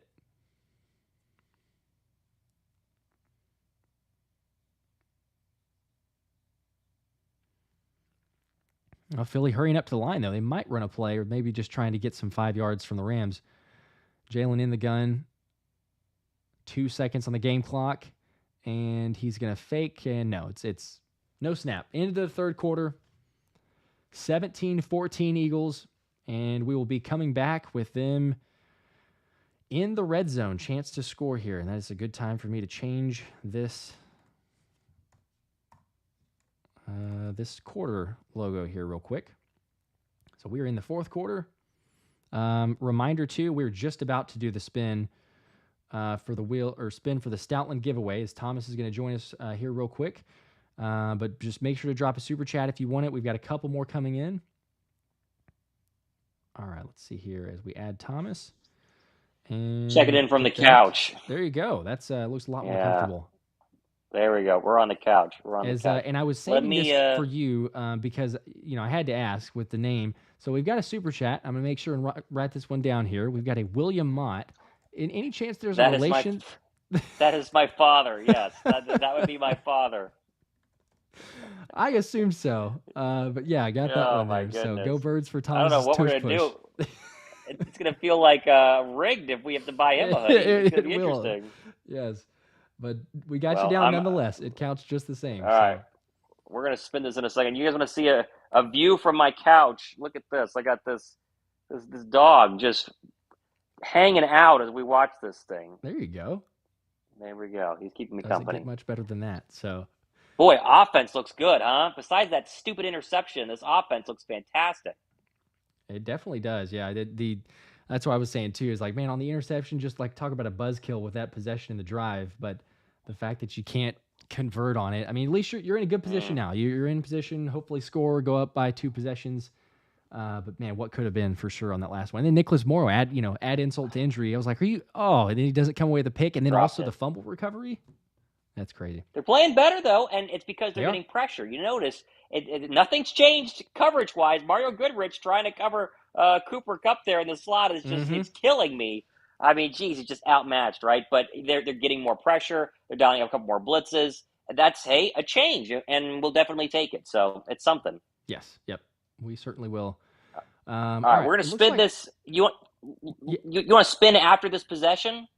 Yeah, I was gonna say we could probably do that because I was gonna say looks like they're coming back or just about to come back. So boy, Jalen on that run, his ankle went sideways. I can't believe. Yeah, did you see that? That was scary. Something looked off with that. I was saying it too, just the scary look of it. But anyway, just one quick reminder because we will spin after this possession. So here's your last chance. If you want the Stoutland hoodie or a chance at the Stoutland hoodie, drop a super chat. Make sure you're subscribed to both channels, and you will have a chance on the spinner wheel. I'll get your name on there. And someone else has got to win it besides my dad. So you got to get some more chats in there. That way it doesn't look like it's rigged. Chance. Yeah, exactly. But he's entered. He's got 20 entries. He's got 20. Good chance. Good odds, with those 20 entries. So get them in now because we're going to do it at the end of this possession. Jalen in the gun, though, takes the snap, 3-man pressure, fires over the left side to Swift, complete just short of the sticks, gain of about 4 or 5 yards. It's going to bring up a 3rd and 3. Boy, it's interesting that DeVonta Smith, they showed him on the sideline, clearly upset, not verbally, but, body language-wise, upset he's not getting touches here. You'd like to see him maybe get a touchdown. But they've entered the red zone, and, maybe it's touchdown time to put this game away. I'd love to see it. Certainly on a big 3rd down here, 3rd and 2. 14:25 to play in the 4th quarter. Eagles have the ball at the LA 14. 5 on the play clock. Jalen takes the snap, handoff to Gainwell up the middle, has a hole and a 1st down to the 10-yard line before he's brought down, bringing up a 1st and goal. Is that a Kenny Gainwell 3rd and 2 red zone rushing attempt? Is that what that was? Hey, It worked. That's all right. It's okay, I suppose. I'd much rather see that than see a 3rd and 11 Kenny Gainwell attempt. You think he's over 31 rushing yards? Do you think that bet hit? I know the Goddard one did, and I think Stafford's is going to as well. 31 and a half for Gainwell. I think he's close. He's got to be pretty close, yeah. I don't know. I have to see. I thought that the box score was up there. I don't have it right now, but he's got to be pretty close. Hurts now in the gun, takes a snap, handoff Gainwell. And met at the line, breaks a tackle, spins off it, and gains a couple yards up to the 8-yard line. So I guess it's technically not goal. I said 1st and goal. I think they're just short of that. So it's a 2nd and 8. It's the 4th time Aaron Donald's played the Philadelphia Eagles. He still has 0 sacks. He's done nothing today. I mean, literally nothing. They had a really good one-on-one between him and Mailata on a running play. Mailata moved him well. I mean, geez, you talk about the one team that seems to be his kryptonite, even Aaron Donald, it's Philadelphia. Let's see if they can cap off this drive, though. Let's see it here. Hurts in the gun. Gainwell to his left. We've got Brown on the far side. 4 on the play clock. Hurts is going to take the snap. 5-man pressure. Now has to roll right after a little bit of pressure, trying to find someone, still with the ball, and throws it out of bounds. Dangerously held onto it. Almost was sacked or brought down. I don't know why it took so long. He hangs onto the ball too long when he rolls out of the pocket. And eventually, he's going to take a bad shot because of it. Like, when there's clearly nobody there and there's somebody burrowing down on you, like, let's just chuck it out of bounds. No harm, no foul. But he holds on to it for 3 extra seconds here. Like, he's waiting. Okay, throw it now. No, he's got to wait a little longer, and he thankfully gets held when he goes out of bounds, but dangerous. Sometimes I wonder, too, whenever he rolls out, like, does he hurt himself? There's sometimes where it's justifiable, but there's other instances where it seems like when he rolls out, he helps the defender all of a sudden create pressure. Like, he had plenty of room up the middle, But yeah, I'm with you. Either way, he's definitely holding on to it too long. But here we go, 3rd and 7. Hurts in the gun again. Going to take the snap. Looking right side for Smith, but no, going back to the left now. Still plenty of time. Rolling about to the right side, firing to the end zone, and it's incomplete. Had Smith or intended for Smith, but it's broken up. They tried it. It's not Devontae's day. Clearly not Devontae's day. You're going to get points, but it's still going to be a one-score game. Oh, wow. Quez Watkins. Wide open. Oof. He's not happy about that. Jeez, Quez. I mean, after the ball's been thrown, he's literally just waving at him, which I get it. I mean, you're wide open there, but Quez is dramatic, man. I'm telling you, he is a drama. He is a drama queen. He is. He has to be. There's no way he's not. To his credit, Hurts should have found him, as the 26-yard field goal attempt is unsurprisingly very good, right down the middle. So 20-14, and that feels like a very, very much missed opportunity on that side. Red zone. Come on, it's literally red zone. The Eagles they're gonna have to score again with 14 minutes left. They're gonna have to go ahead and score again. So, all right. Yep. Do we have any more entries? Are we about to spin this thing? Yep, we're gonna spin this thing. Let's see. I think I've got one more from Joseph Voss here. So go Birds. Let me make sure and get Joseph in here, and then get a chance for the Stoutland hoodie. All right. Looks like we should have that one entered now. And then let me try to make sure I'm going to screen share this. This is a little unique doing it on this side. Yeah. Used to try to do both. So, okay. You should be able to, just like you did with the tweet. Yep. Okay. You see that? Let's get the football out of the way. There we go. All right. Yep. That looks good. So I'm going to spin it now. All right. So good luck all. And who's going to get the Stoutland hoodie? And here we go.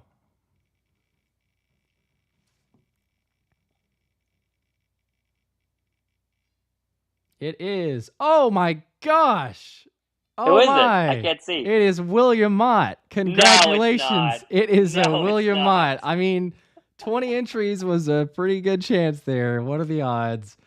So, congratulations to Thomas's dad. Oh, what does that look like? I'm gonna let you. Get my dad a hoodie. My girlfriend or my fiance thinks that we should respin it. Should we respin it? I'm gonna let you make the call on that one. That's. I don't know if my dad's gonna be. He's gonna be mad about not getting it. I don't even know if he's watching right now. That's. I think we should respin it. I vote respin. He doesn't need a stout. I'm pretty sure people are gonna think it's rigged. You know, we can respin it. Figure out a way to get him one. Okay, so let's spin it again. That was okay. That was fun. Of course, that was the way it was going to happen. But all right, let's spin it again. And second time's a charm. So this is for real. This is whoever wins it. So good luck to you. Second time. Here we go. Spin the wheel. And it is. Hey, Cranky Cletus. There you go. That's official. There you go. Congrats, Cranky Cletus. You have won the Stoutland hoodie. So we will get that shipped out to you there. There's the Stoutland hoodie in the giveaway on that side. So just make sure to send an email or DM on Twitter. I've got that in my channel description, or Thomas as well. He's got that in his. So either one of us. Send it to one of us. Yeah. We will make sure. What size do you want, and where do you live? That's what we need. Yes. Yep. Cool. All right. Congratulations. All right. We'll check back in a little bit here as it gets tighter. Okay. Sounds good. Go Birds. How about that? Mr. Mott does deserve his hoodie, but it did feel rigged. I'm not going to lie. I'm just putting in the names, but okay, here we go. Rams with the ball, though, at the 25 after it was kicked out of the back of the end zone. 12:29 in the fourth quarter. Stafford takes the snap, left side complete for Atwell and brought down by James Bradbury at the 30-yard line. A gain of about 5 brings up a 2nd and 5.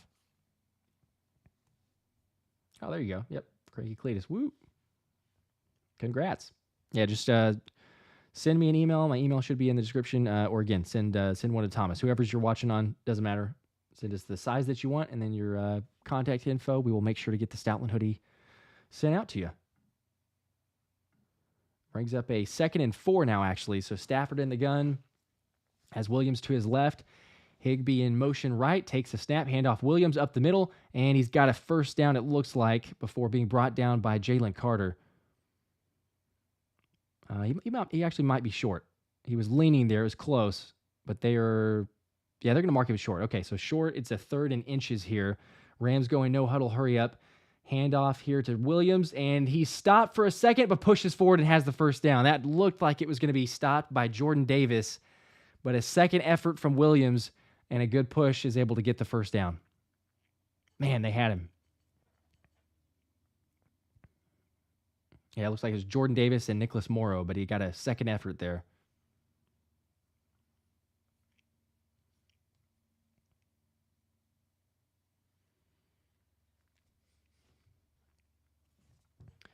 $11 left on the game clock. 11 minutes in the fourth. Stafford in the empty set takes the snap, delayed blitz over the middle, has a man, just overshot him. Tutu Atwell, and that was dangerous. That looked like a touchdown waiting to happen, but just missed him on that play. Justin Evans was a little high.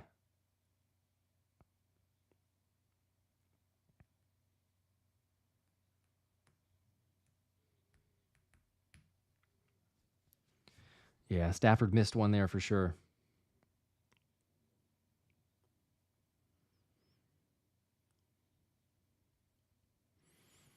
Second and 10. Stafford to the gun, trips right. He's going to take the snap, 4-man pressure over the middle, caught by Kupp and brought down at the 41 or 42-yard line by Roby. Bradley Roby with a stop brings up a 3rd down and about 5 or 6.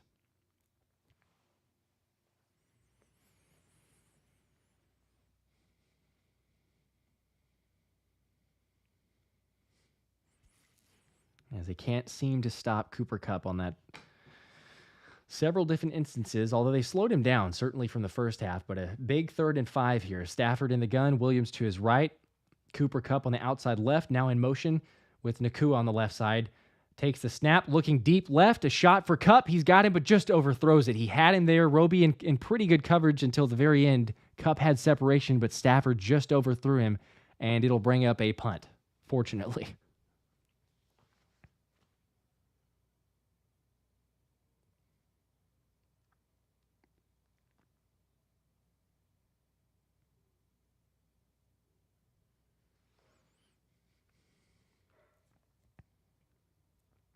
Brings up a Rams punt, thankfully. And here's the punt. Gets it away. Really good punt. Fielded by Covey at the 5. Makes a man miss up to the 10. Now to the middle and brought down at about the 19-yard line. So that is where the Eagles will get the ball with 9:55 remaining in the fourth quarter.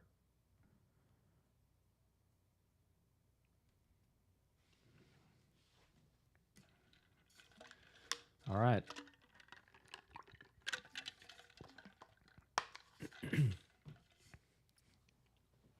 This is the moment.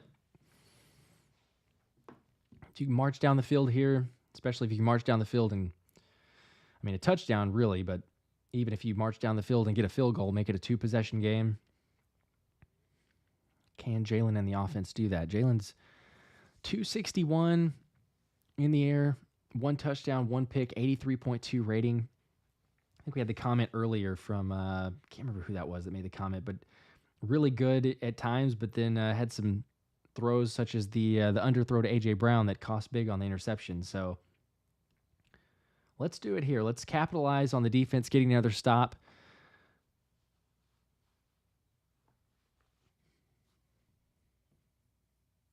Yeah, let's see. Jared mentioned here, Desai brought extra men on all three of these stops. Yeah, that seems to help at least. You're speeding things up because in the past, this 4-man pressure, drop guys back, it just keeps eating us alive. So fortunately, we've been seeing that and getting some stops on that side.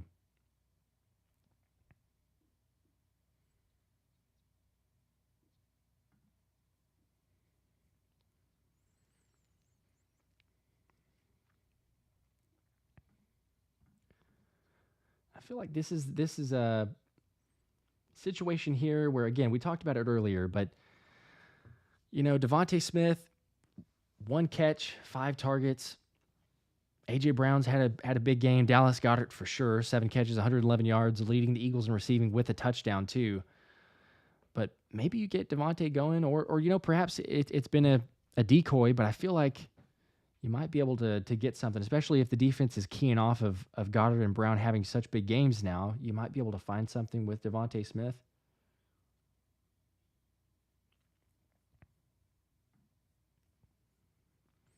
How about that? Dick Vermeil. I forgot about I mentioned it earlier, but forgot about the halftime recognition got the Hall of Fame Ring of Excellence for the Eagles last year, and then got the LA one today during halftime. So here's the good old ball coach.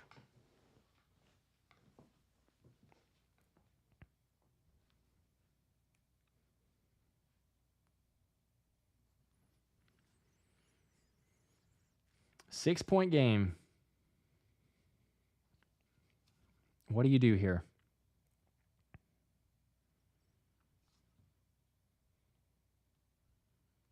Hurts the offense out there. Hurts under center. Swift is the running back. Got a 2 tight end set. Goddard in motion. Now a toss to Swift left. Got a hole. Going to cut it up the middle and gain about 4 yards. So a 2nd and 6. Up to the 24-yard line.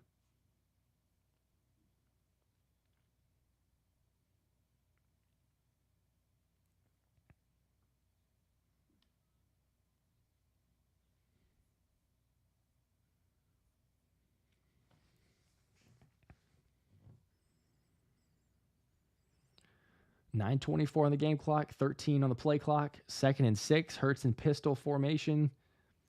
Going to take the snap. Looking over the middle of the field. Has a man going deep. It's A.J. Brown, complete at the 45, brought out of bounds at the 40-yard line. Another huge play and plenty of time. Jalen had all day to throw there. Let's go. Just waiting on it to develop. But just the deep post that he throws to A.J. Brown kind of just caught the area of the zone, or the weakness of the zone there, making a huge play into Rams territory now at the 40. That's a great, I mean, for multiple reasons, obviously, but you're already close to the field goal range too. So 8:30 left in the fourth quarter. Still a lot of time here. But looking good as Hurts in the pistol formation. Handoff to Swift. Cuts up right side and brought down by Aaron Donald for a loss of 1.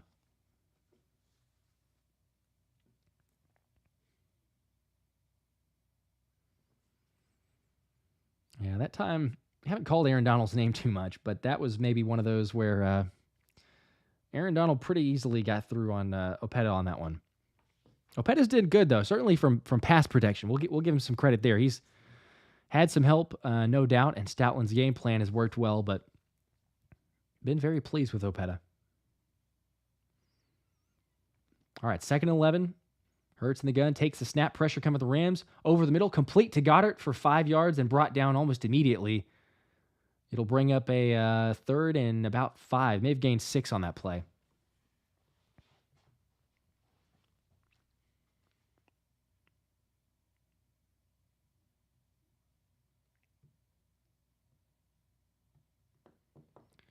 Come on, you got to finish this one. It's 3rd and 4.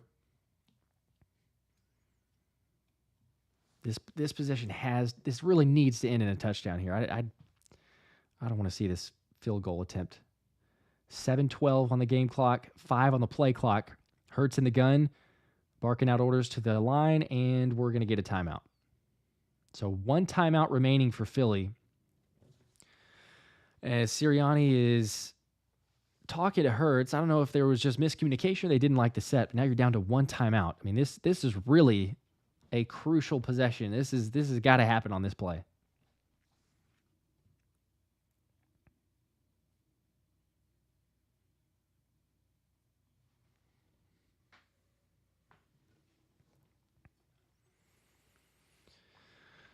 All right, lower scoring in this second half, no doubt. I mean, after the way the first half was, 17-14 at the end of half, and now here we are, 20-14 with 7 minutes remaining on the game. I mean, Not the best case scenario for those of us that might have taken the over in this game.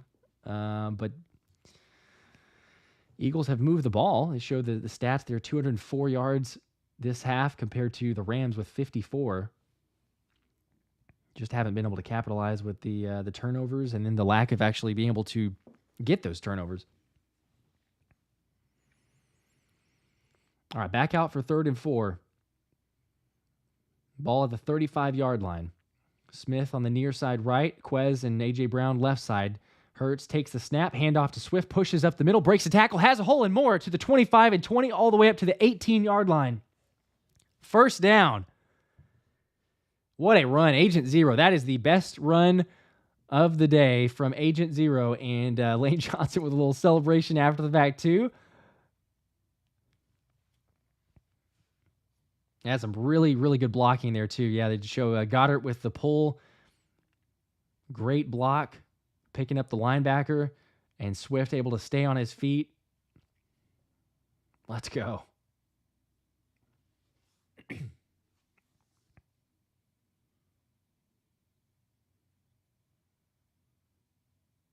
All right, Hurts in the gun.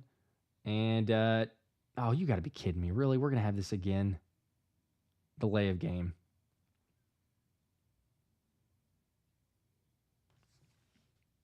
Golly, we've had a couple issues. I mean, a few times has been with man.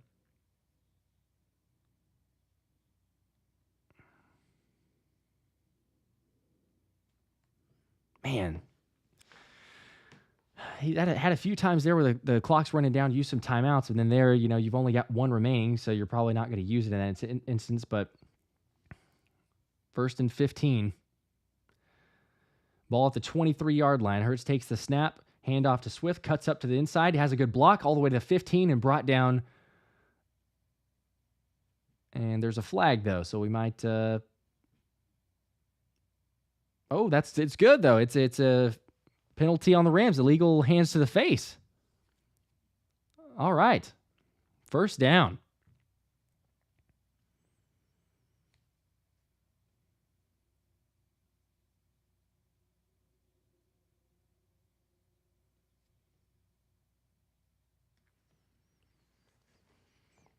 This really honestly feels like the game. I mean, this possession, certainly if you end it in the end zone here, there's 6 minutes left in the 4th. I know the Rams have 3 timeouts, but man, this one is crucial, especially you're in goal line now. I mean, you're inside the 10. Ball is just over the 10-yard line, but Hurts in the gun, Swift to his left, take the snap, quarterback design run, and doesn't go anywhere. Brought down at the line of scrimmage. He's up 2nd and goal.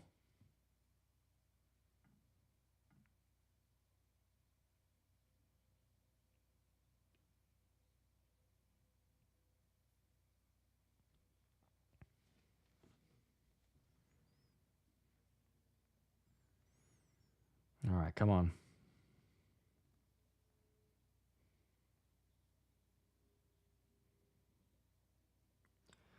All right, 11 on the play clock, 5:30 on the game clock. Eagles lead 20-14, ball at the 10-yard line.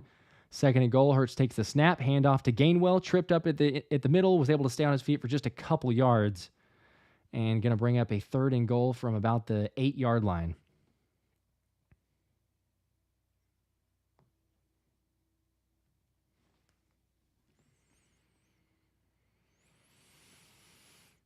What do you do here? 3rd and goal at the 8.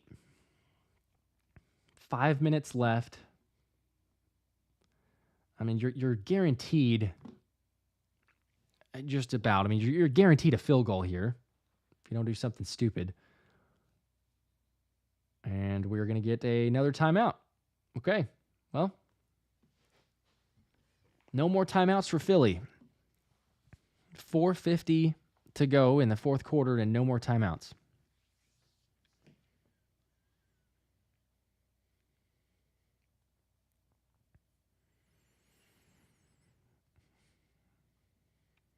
All right, if you run a play here, again, as long as you don't do something terrible, you run a play, worst case scenario, what? You're getting 3 out of it. So it's a 9-point game. There's no way that they're going to be able to make it a or there's no way it's a one-score game. And with 4:50 remaining, I mean, you would hope or think that you could do something. But again, that feels like so conservative. And do we really want to ask the... I mean, either way, it's going to be a two-possession game, I guess, if you score a touchdown. But I'd much rather get the touchdown and get 6 or 7, or I don't know, maybe even if Sirianni goes for the 2-point. I don't think you'd be conservative here, though. Still a lot of time, and the Rams have all 3 timeouts. So we'll see. Ball at the 8-yard line, Hurts in the gun. Gainwell to his left, trips left. A.J. Brown, the lone receiver to the right, takes the snap, 4-man pressure. He's going to take off and run, and he's not getting anywhere. Down at the 10-yard line, the Rams saw it all the way. That's just, I don't get it. I think you're wanting to make the Rams use a timeout there, or just let the clock run down. But man, just to essentially forfeit a shot at a touchdown, I just don't think that play's ever working.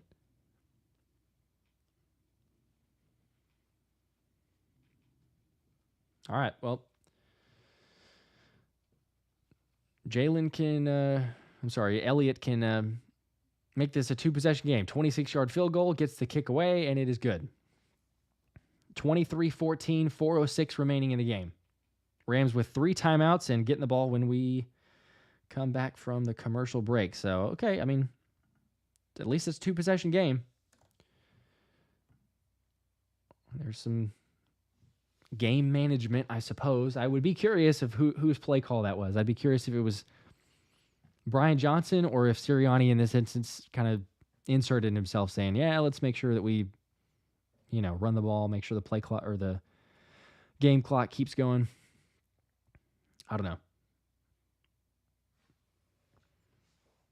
Yeah, seeing some of the comments here, I know what was the play call there. I don't exactly know, but I don't know. Is that too negative? It might be. It might be too negative because we're winning and we just made it a 2-possession game and there's not a lot of time left and could be a lot worse.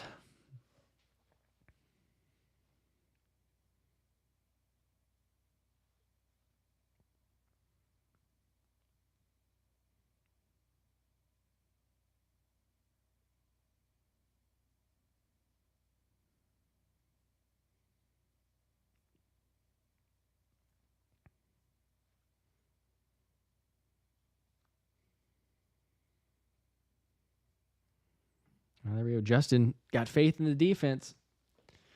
They've played good so far. Give them credit, man. I mean, it's been probably a little more limited possessions this second half, or at least it's felt that way. But you've limited them to no points so far. I mean, almost shut them out after we said, hey, this is going to be a shootout. You're going to have to outscore the Rams. It's kind of turned into a defensive battle after Thomas joined us and said Desai needs to change up something. So, hey, Desai is taking a little bit of his advice there because he certainly has.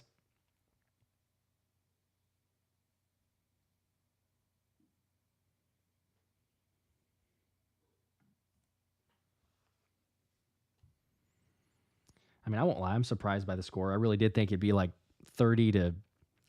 Or I think I called 27 to 24, but I wouldn't have been surprised at halftime if it had been like, hey, it's in the 30s. But, hey, Shane, you might... that's possible. It's a 2-possession game, so there's a chance you get a 23-17.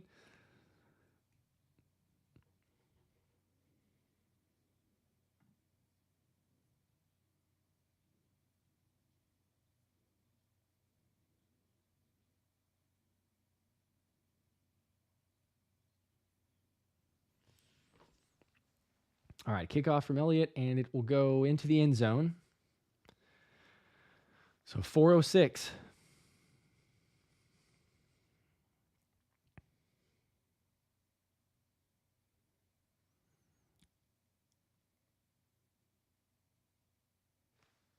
Oh, wow, they're showing on the sideline here. Jason Kelce kind of letting Sirianni have it, and Jeff Stoutland. He's definitely heated, I think, showing him.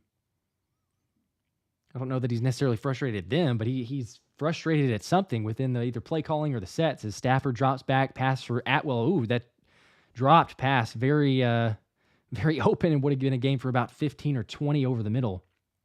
Brings up a 2nd and 10.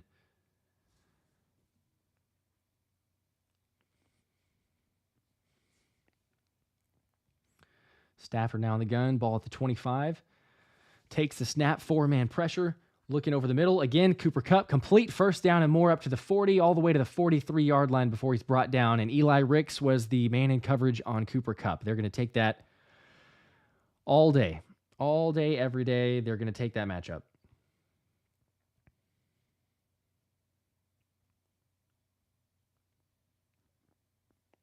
All right, Stafford now taking the snap, looking over the middle. Deep shot intended for Kupp, and he just overthrew him. There's been 3 or 4 of those from Stafford. He had James Bradbury in coverage, but Kupp, he did have a step. Man, it scares me every time that he drops back, especially just looking in that zone or that area.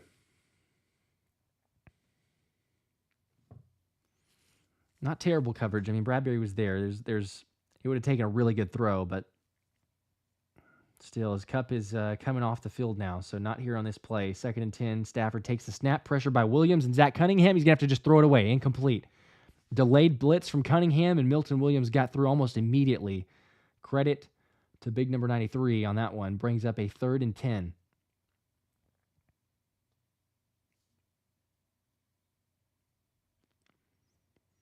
All right.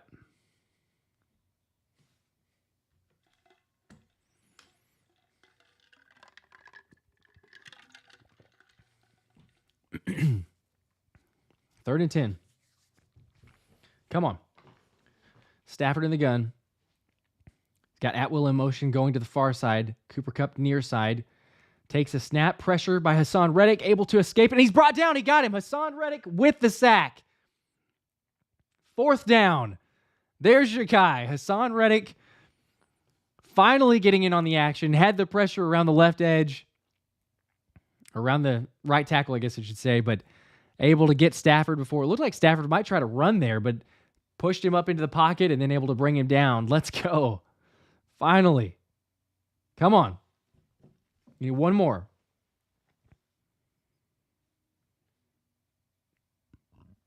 Oh, wow. The left tackle for the Rams just went out too. Havenstein, I believe is how you say his last name, but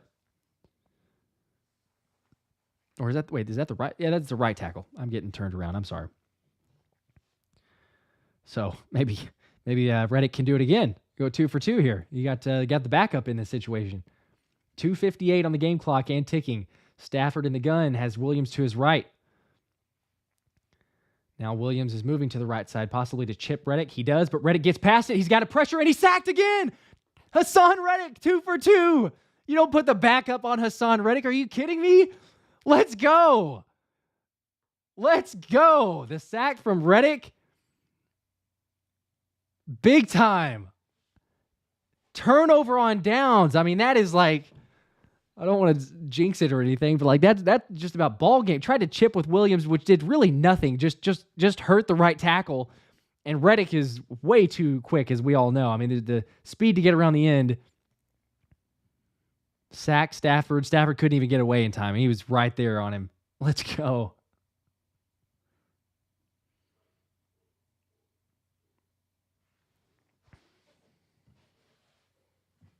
Haason calls game. Yeah, let's do it. Oh my gosh.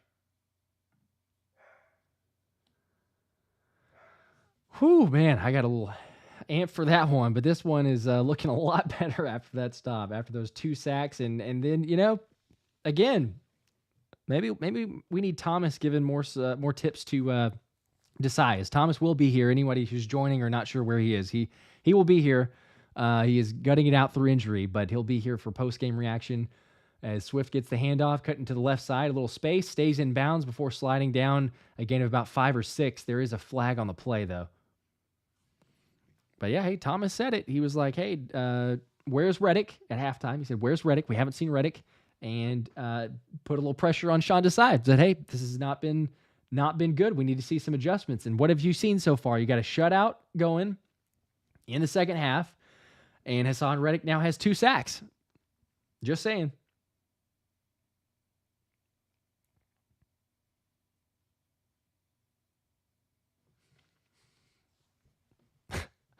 Man, this looks like an Eagles home game. They're showing the crowd and just panning through. Like, I'd be curious too to know just like what the percentages were. I know that everyone was saying like it's already pretty much overtaken with Eagles fans like pregame.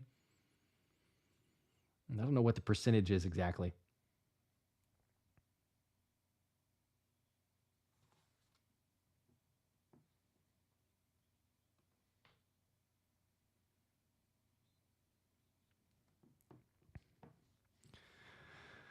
All right.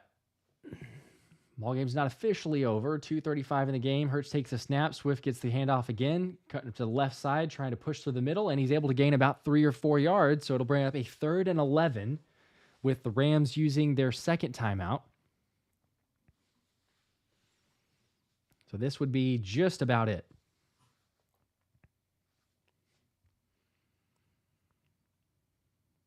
We got the super chat here from Josh Yates. Fans need to realize we are watching the last NFC Super Bowl champ. Let's see. NFC Super Bowl champion against the last Super Bowl defender. There you go.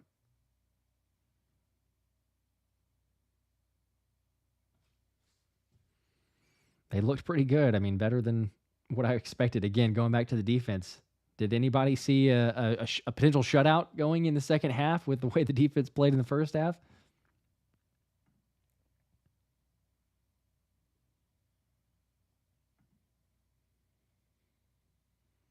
Over 90%, maybe. Yeah, I mean, there's a ton of Eagles fans there, no doubt. As it's 3rd and 1, and what are we going to run? Take a guess. Brotherly shove. Hurts takes the snap and just push forward by another 3 yards easily. It's just foolproof. I mean, there's nothing else that you can do. Let him get to anytime it's 3rd and 1 or 4th and 1. It's just a lock.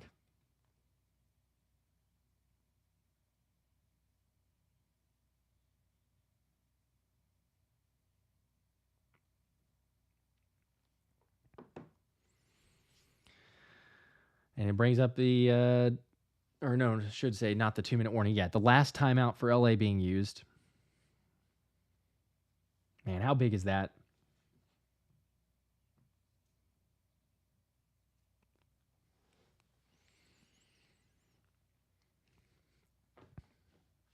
Talk about a great team win, too. I mean, just from all sides.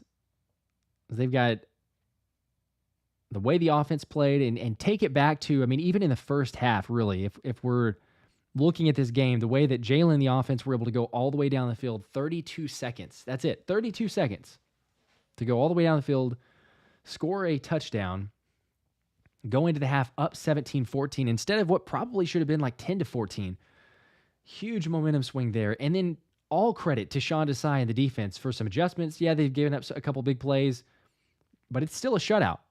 23-14, and the Eagles with the ball now. Rams out of timeouts. Gainwell gets the handoff, cuts up the right side all the way to the about 12-yard line. Gain of 5, brings up a 2nd and 5, and it'll tick down to the 2-minute warning.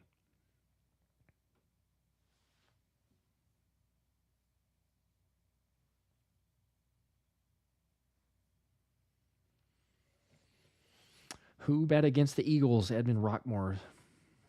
I did not, although I took the over, and I'm not going to hit that. So it was, it seemed like a lock. It seemed like it would be an over.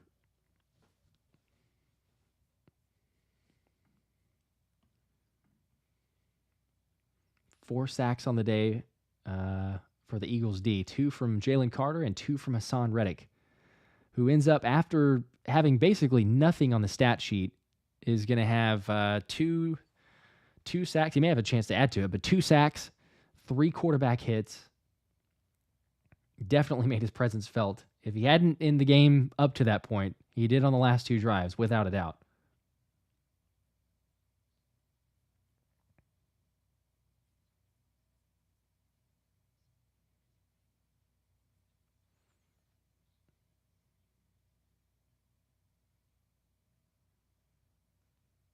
Yeah, you know what the best part about this too is you end this with a win. The best thing is that you got a chance, you know, if San Francisco is to lose. And I guess I don't know. That's a question. Would you rather San Francisco lose or would you rather Dallas lose? I would rather Dallas lose. I know that you're still talking about 2 undefeated teams at that point. But personally, I mean, you get the lead with the NFC East standings. Either way, though, it feels like it's kind of a because one team has to win. You could have a draw, I suppose, but it feels like a win because one team most likely is going to come away with the victory. So whoever it is, whether it's no longer an undefeated San Francisco team or if it's Dallas at 3-2 and you're sitting there at 5-0, that's big time.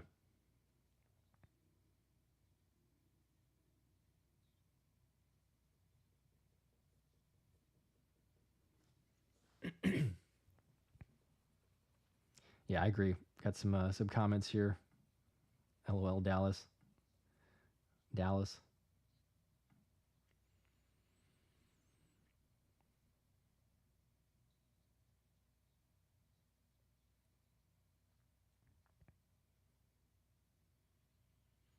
I had a few comments saying they'd rather the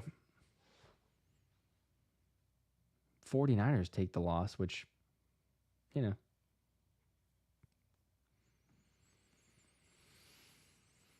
Here we go. Close this thing out. 2 minutes left. No timeouts for the Rams. 2nd and 6.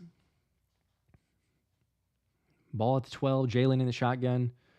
Handoff Gainwell, right side, has a block. Going to stay in bounds and brought down at about the 10-yard line. So it brings up a 3rd and 2-ish.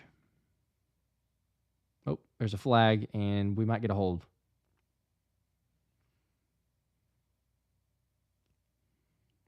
All right, holding on the offense.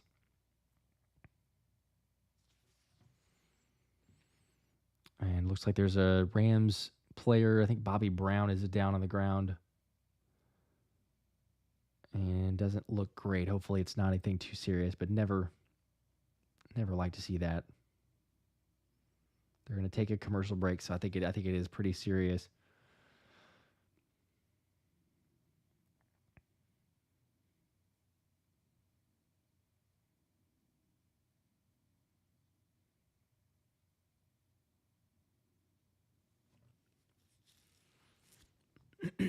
Oh, man. Shane says, my brother is a Niners fan, so you can imagine our NFC Championship party last year. LOL, but hoping for the same this year. Yeah, that'd be a little rough.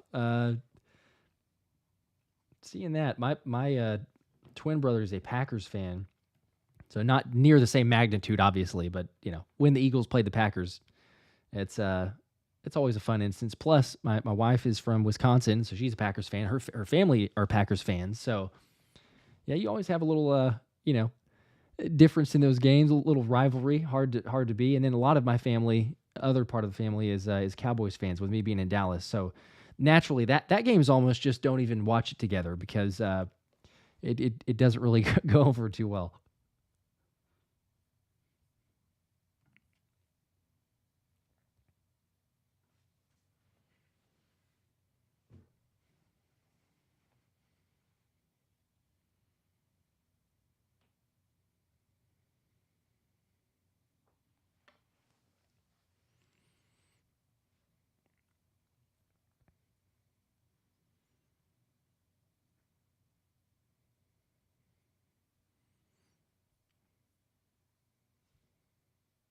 Yeah, that's true. I think Thomas, if I'm not mistaken, had some score predictions, and some people getting a shout out if you got it right. So I don't know actually because I didn't check on who his were, but I believe Justin is saying here Anita got it right. So if it all holds up, which I don't know, you might get a field goal out of this, so it might change. It might be a 26-14.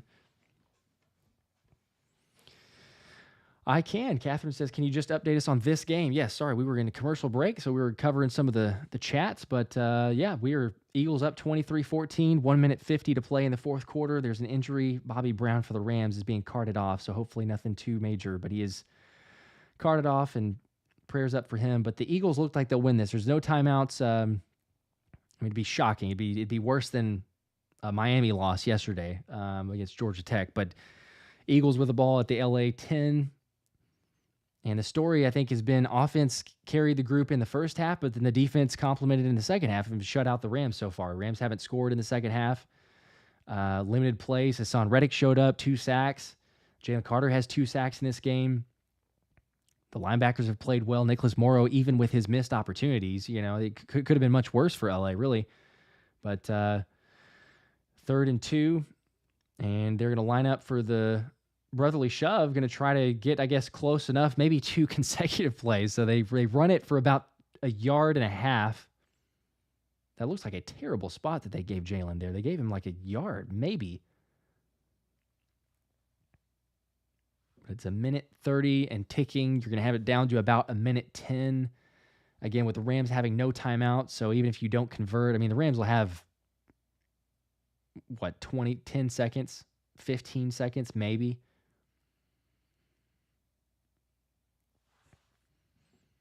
So Philly's going to go for this here. Lined up in what looks like, again, the brotherly shove, but this is a long 2 yards here. Jalen takes the snap, trying to push over the left side, and being pushed forward before brought down short. So he is short. It'll be a turnover on downs. I don't know. It seems like that was a little too far to run the brotherly shove. Maybe you're trying to give the NFL an instance to say, hey, look, it doesn't work all the time. I don't know. That's kind of weird.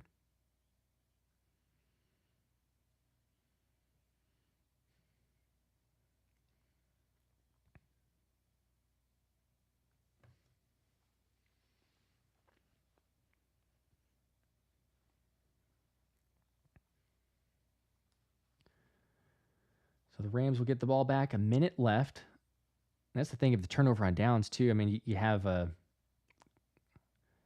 clock stop. There's still shouldn't, I mean, again, this would be catastrophic if you were to lose this game.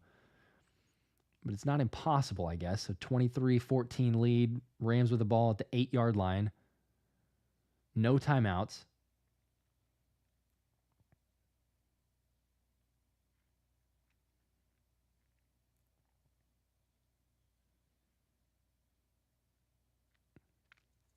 And they're actually going to review the last play.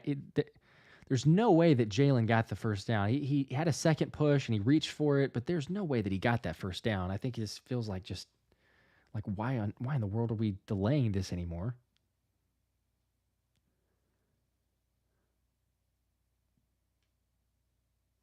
I mean, I'd love it if it counts, sure, but it just seems like it was a very easy call. Maybe not. Maybe I'm wrong. Well, okay.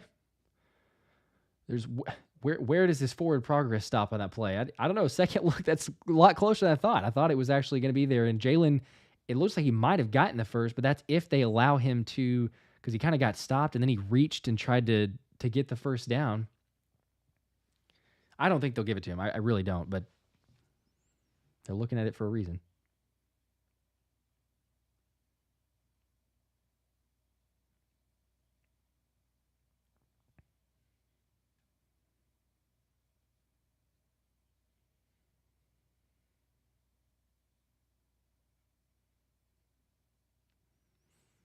All right, they're saying forward progress has stopped, so not surprising there, but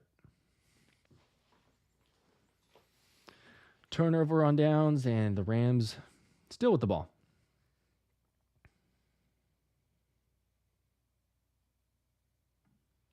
As Nathaniel Bowden says, my son wants to know who your favorite player is, Josh. That's a good question. That's really hard, honestly, because hard to answer on that one. There's a lot of great ones that I'd love. Lots of guys on this team here.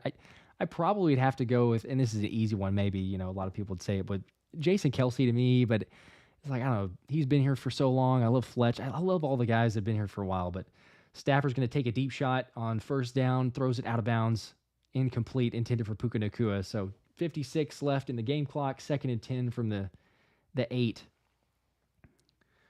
I don't know. It's difficult, man. It's a cop-out, I guess, to say I love them all. It's easy to say for the former players, for me, it's B-Doc. I made a post on him the other day. Without question, was favorite Eagle player. Still, for me, at this current point, favorite Eagles player of all time. But for the current roster, I don't know. I got an AJ Brown jersey. I love AJ. I don't know. That's tough. Stafford takes a snap now, throwing to left side, intended for Atwell and incomplete. Rick's in coverage. Pretty good coverage there. 3rd down and 10 now. All right, as Thomas is joining here too, so we're going to loop him back in. We'll have a little last-minute coverage and post-game reaction, but here we go. Thomas, we got you back now. All right, we're back. How about that? Easy dub, right? Easy dub. Yeah. I was telling everybody too. I was like, hey, maybe we just need Thomas to talk to Desai a little bit more, talk to the players, because as Stafford did a handoff up the middle, it's going to be 4th and 5 or 4th and 6 for the Rams. But yeah, I was like, yeah, at halftime, you said the defense needs to change. Desai has to make adjustments. It's been terrible. Expect a shootout. And then you also said Haason Reddick has been nowhere. And hey, what did we see? We see a shutout from the defense. He's back. And Haason Reddick's 2 sacks. So there you go. I mean, Stafford. Come on. What do you? I mean, come on. It was exactly what we were hoping for, and yet none of us really thought was going to happen. As Stafford's going to throw here and complete it on 4th down. But credit to him. I mean, 100%. You've got to give credit where credit is due to to Sean Desai and this defense. They made some serious adjustments, and for whatever reason, they slowed it down. Now, the pass rush was a big part of that. As I guess we get one final play here. Stafford going to throw as he rolls to the right, and that should end it. It will. So there it is. There you go. But the coverage was better, but pass rush, and credit to Haason Reddick. His, multi-sack game. Haven't seen one of those in a long, long time. He's been non-existent this entire season. I mean, really, he hasn't done anything, and this was finally the one where, he showed up where it mattered and helped Philadelphia get that dub. But this offensive line is the true MVP. Aaron Donald's name was called 0 times today.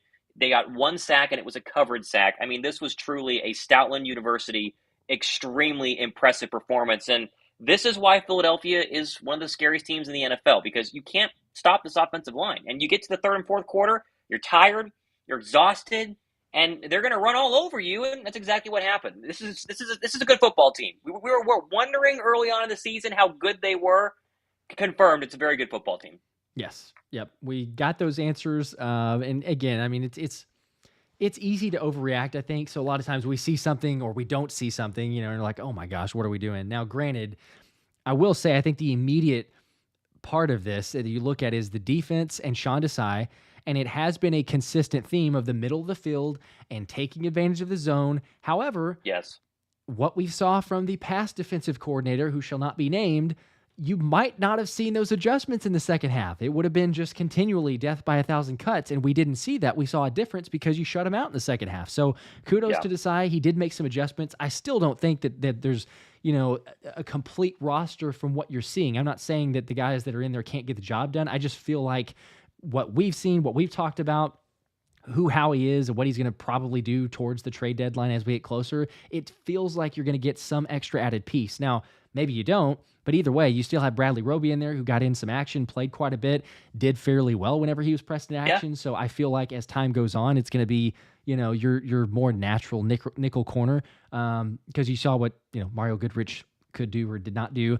But again, overall, like you say, kudos to the defense, kudos to Haason Reddick for showing up. If this continues, and Jalen Carter, again, he's what we know that he is, but being able to impact the game like a rookie or being a rookie, but like he does, is just, unheard of, unseen. He's ridiculous. And then again, the offense kind of stagnant, in the second half, not near as good as the first half, but they did good enough to get the job done. And that's, I think, all you can ask. I'm sure in the press conferences we'll hear from the Jalen, from Sirianni and all that is a win's a win. And that's what it is. You're 5-0 again for the second time in straight seasons. So we'll take it. You can't be too upset. Let's make 2 things very, very clear. The Eagles will lose this year. They're not going to win every single game. But they have not played their best game yet. And today was not their best game. It was close, but when the offense was playing well, the defense didn't play well, and the red zone offense is still a struggle. I mean, Philadelphia has had a lot of red zone possessions and very few points to go ahead and back those up. When you play a very good football team, not to say the Rams are not, but we don't think the Rams are a Super Bowl contender. When you play Dallas or the Dolphins in 2 weeks, or you play, the 49ers or the Chiefs, you're going to need to convert on those red zone opportunities. And I am sick and tired of quarterback run, Gainwell run, quarterback run from the 8-yard line. Like, it has to stop. It 100% has to stop. I think you also need to get DeVonta Smith involved. Credit to getting Dallas Goedert involved. I know there are only so many mouths to feed, but Smitty needs to get his. He did not get targeted that much today. But in the end, Jalen Hurts was fantastic today. And it's funny how there were people really questioning him the first 2 games of the year. Now, we both said he was struggling, but there was no question that we were still big Jalen Hurts guys. He's back to 100%. And once this team puts together a full 4-quarter game, you're going to see a 40-burger come out, and it's going to be one of those really dominant performances that they're getting closer and closer to doing. By the way, love the chippiness on the sideline. Kelsey getting active, Sirianni yelling at people. This team clearly understands they are that good, and they want to get the most out of everybody, and credit to them for working hard. And, hey, you're 5-0. Go 49ers tonight. Honestly, either team can win. It doesn't really matter. But if Dallas loses tonight, Philadelphia is in the driver's seat again in the NFC East. Absolutely, yes. I brought that up earlier, saying, who do you want to win or who do you want to lose, I guess. Vast majority for sure is, hey, I want the Cowboys to lose. And I would agree. I want the Cowboys to lose. There were a few that said 49ers. Overall, it doesn't matter too much. I think it's a win because you got to win, and one of those teams has to lose. That's the way that I would look at it. But the best part about it, the best feeling is you can relax. We got to win. You can sit back and enjoy some football and root for one of those teams to lose. And I think that the NFC for sure, but really the NFL, I mean, take a look across the board. Teams that we might have said, oh gosh, they're a juggernaut. Yes, the Dolphins won 31-16 against the Giants, but it's the Giants, So there's not as much before whenever it's like gosh, they killed the Broncos 70-20. The Broncos are not great, but 70 points is something to be said. But now you look around and you're sitting great. I mean, you can't be better. Winning is the best thing, no doubt. We know that. But you're starting to see, as you were talking about, the pieces come together, the players making plays, and they're still heated. They're not satisfied. You see Jason Kelsey on the sideline there. You mentioned it. I love it. I can't wait to hear.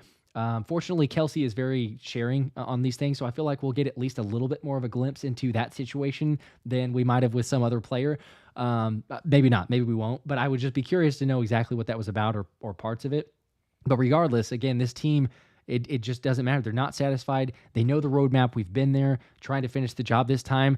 And I think you'd have to say each week it's just gotten better. You've started to see more of a complete football team. And the scariest part about all this, I think that you could say, is there's still yet to be a game where we've put that full package together. It's been offense first half, defense second half, a little bit of miscues, an underthrow by Jalen. But when you get that game of they play to their full potential, I mean, look out. Like this will be an unstoppable team if they play up to their full potential.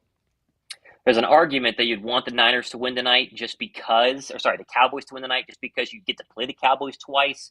But because the divisional standpoint does make a difference. You're thinking number 1 seed, the Niners are the real problem. But if you're thinking about, the division, then the Cowboys are the problem. Honestly, like you said, Josh, win's a win for us. Doesn't really matter. Let's just have a fun game tonight. Hopefully both teams look bad. But I don't know. Listen, hopefully we have a normal broadcast next week against the Jets. I'll be able to sit down. That's going to be just fine. Would be my guess. We're going to find out. But this was a great broadcast, and I appreciate you holding down the fort for us, and I appreciate everyone watching. We're just going to keep trying to grow and keep getting better, and be sure to sub for all of our content coming up this week. Absolutely. Yes. We appreciate it as always. And again, like Thomas said, both of us over 20K on subs now this past week. You guys are the best. You know that. Very much enjoying it. But yeah, look forward to a lot more.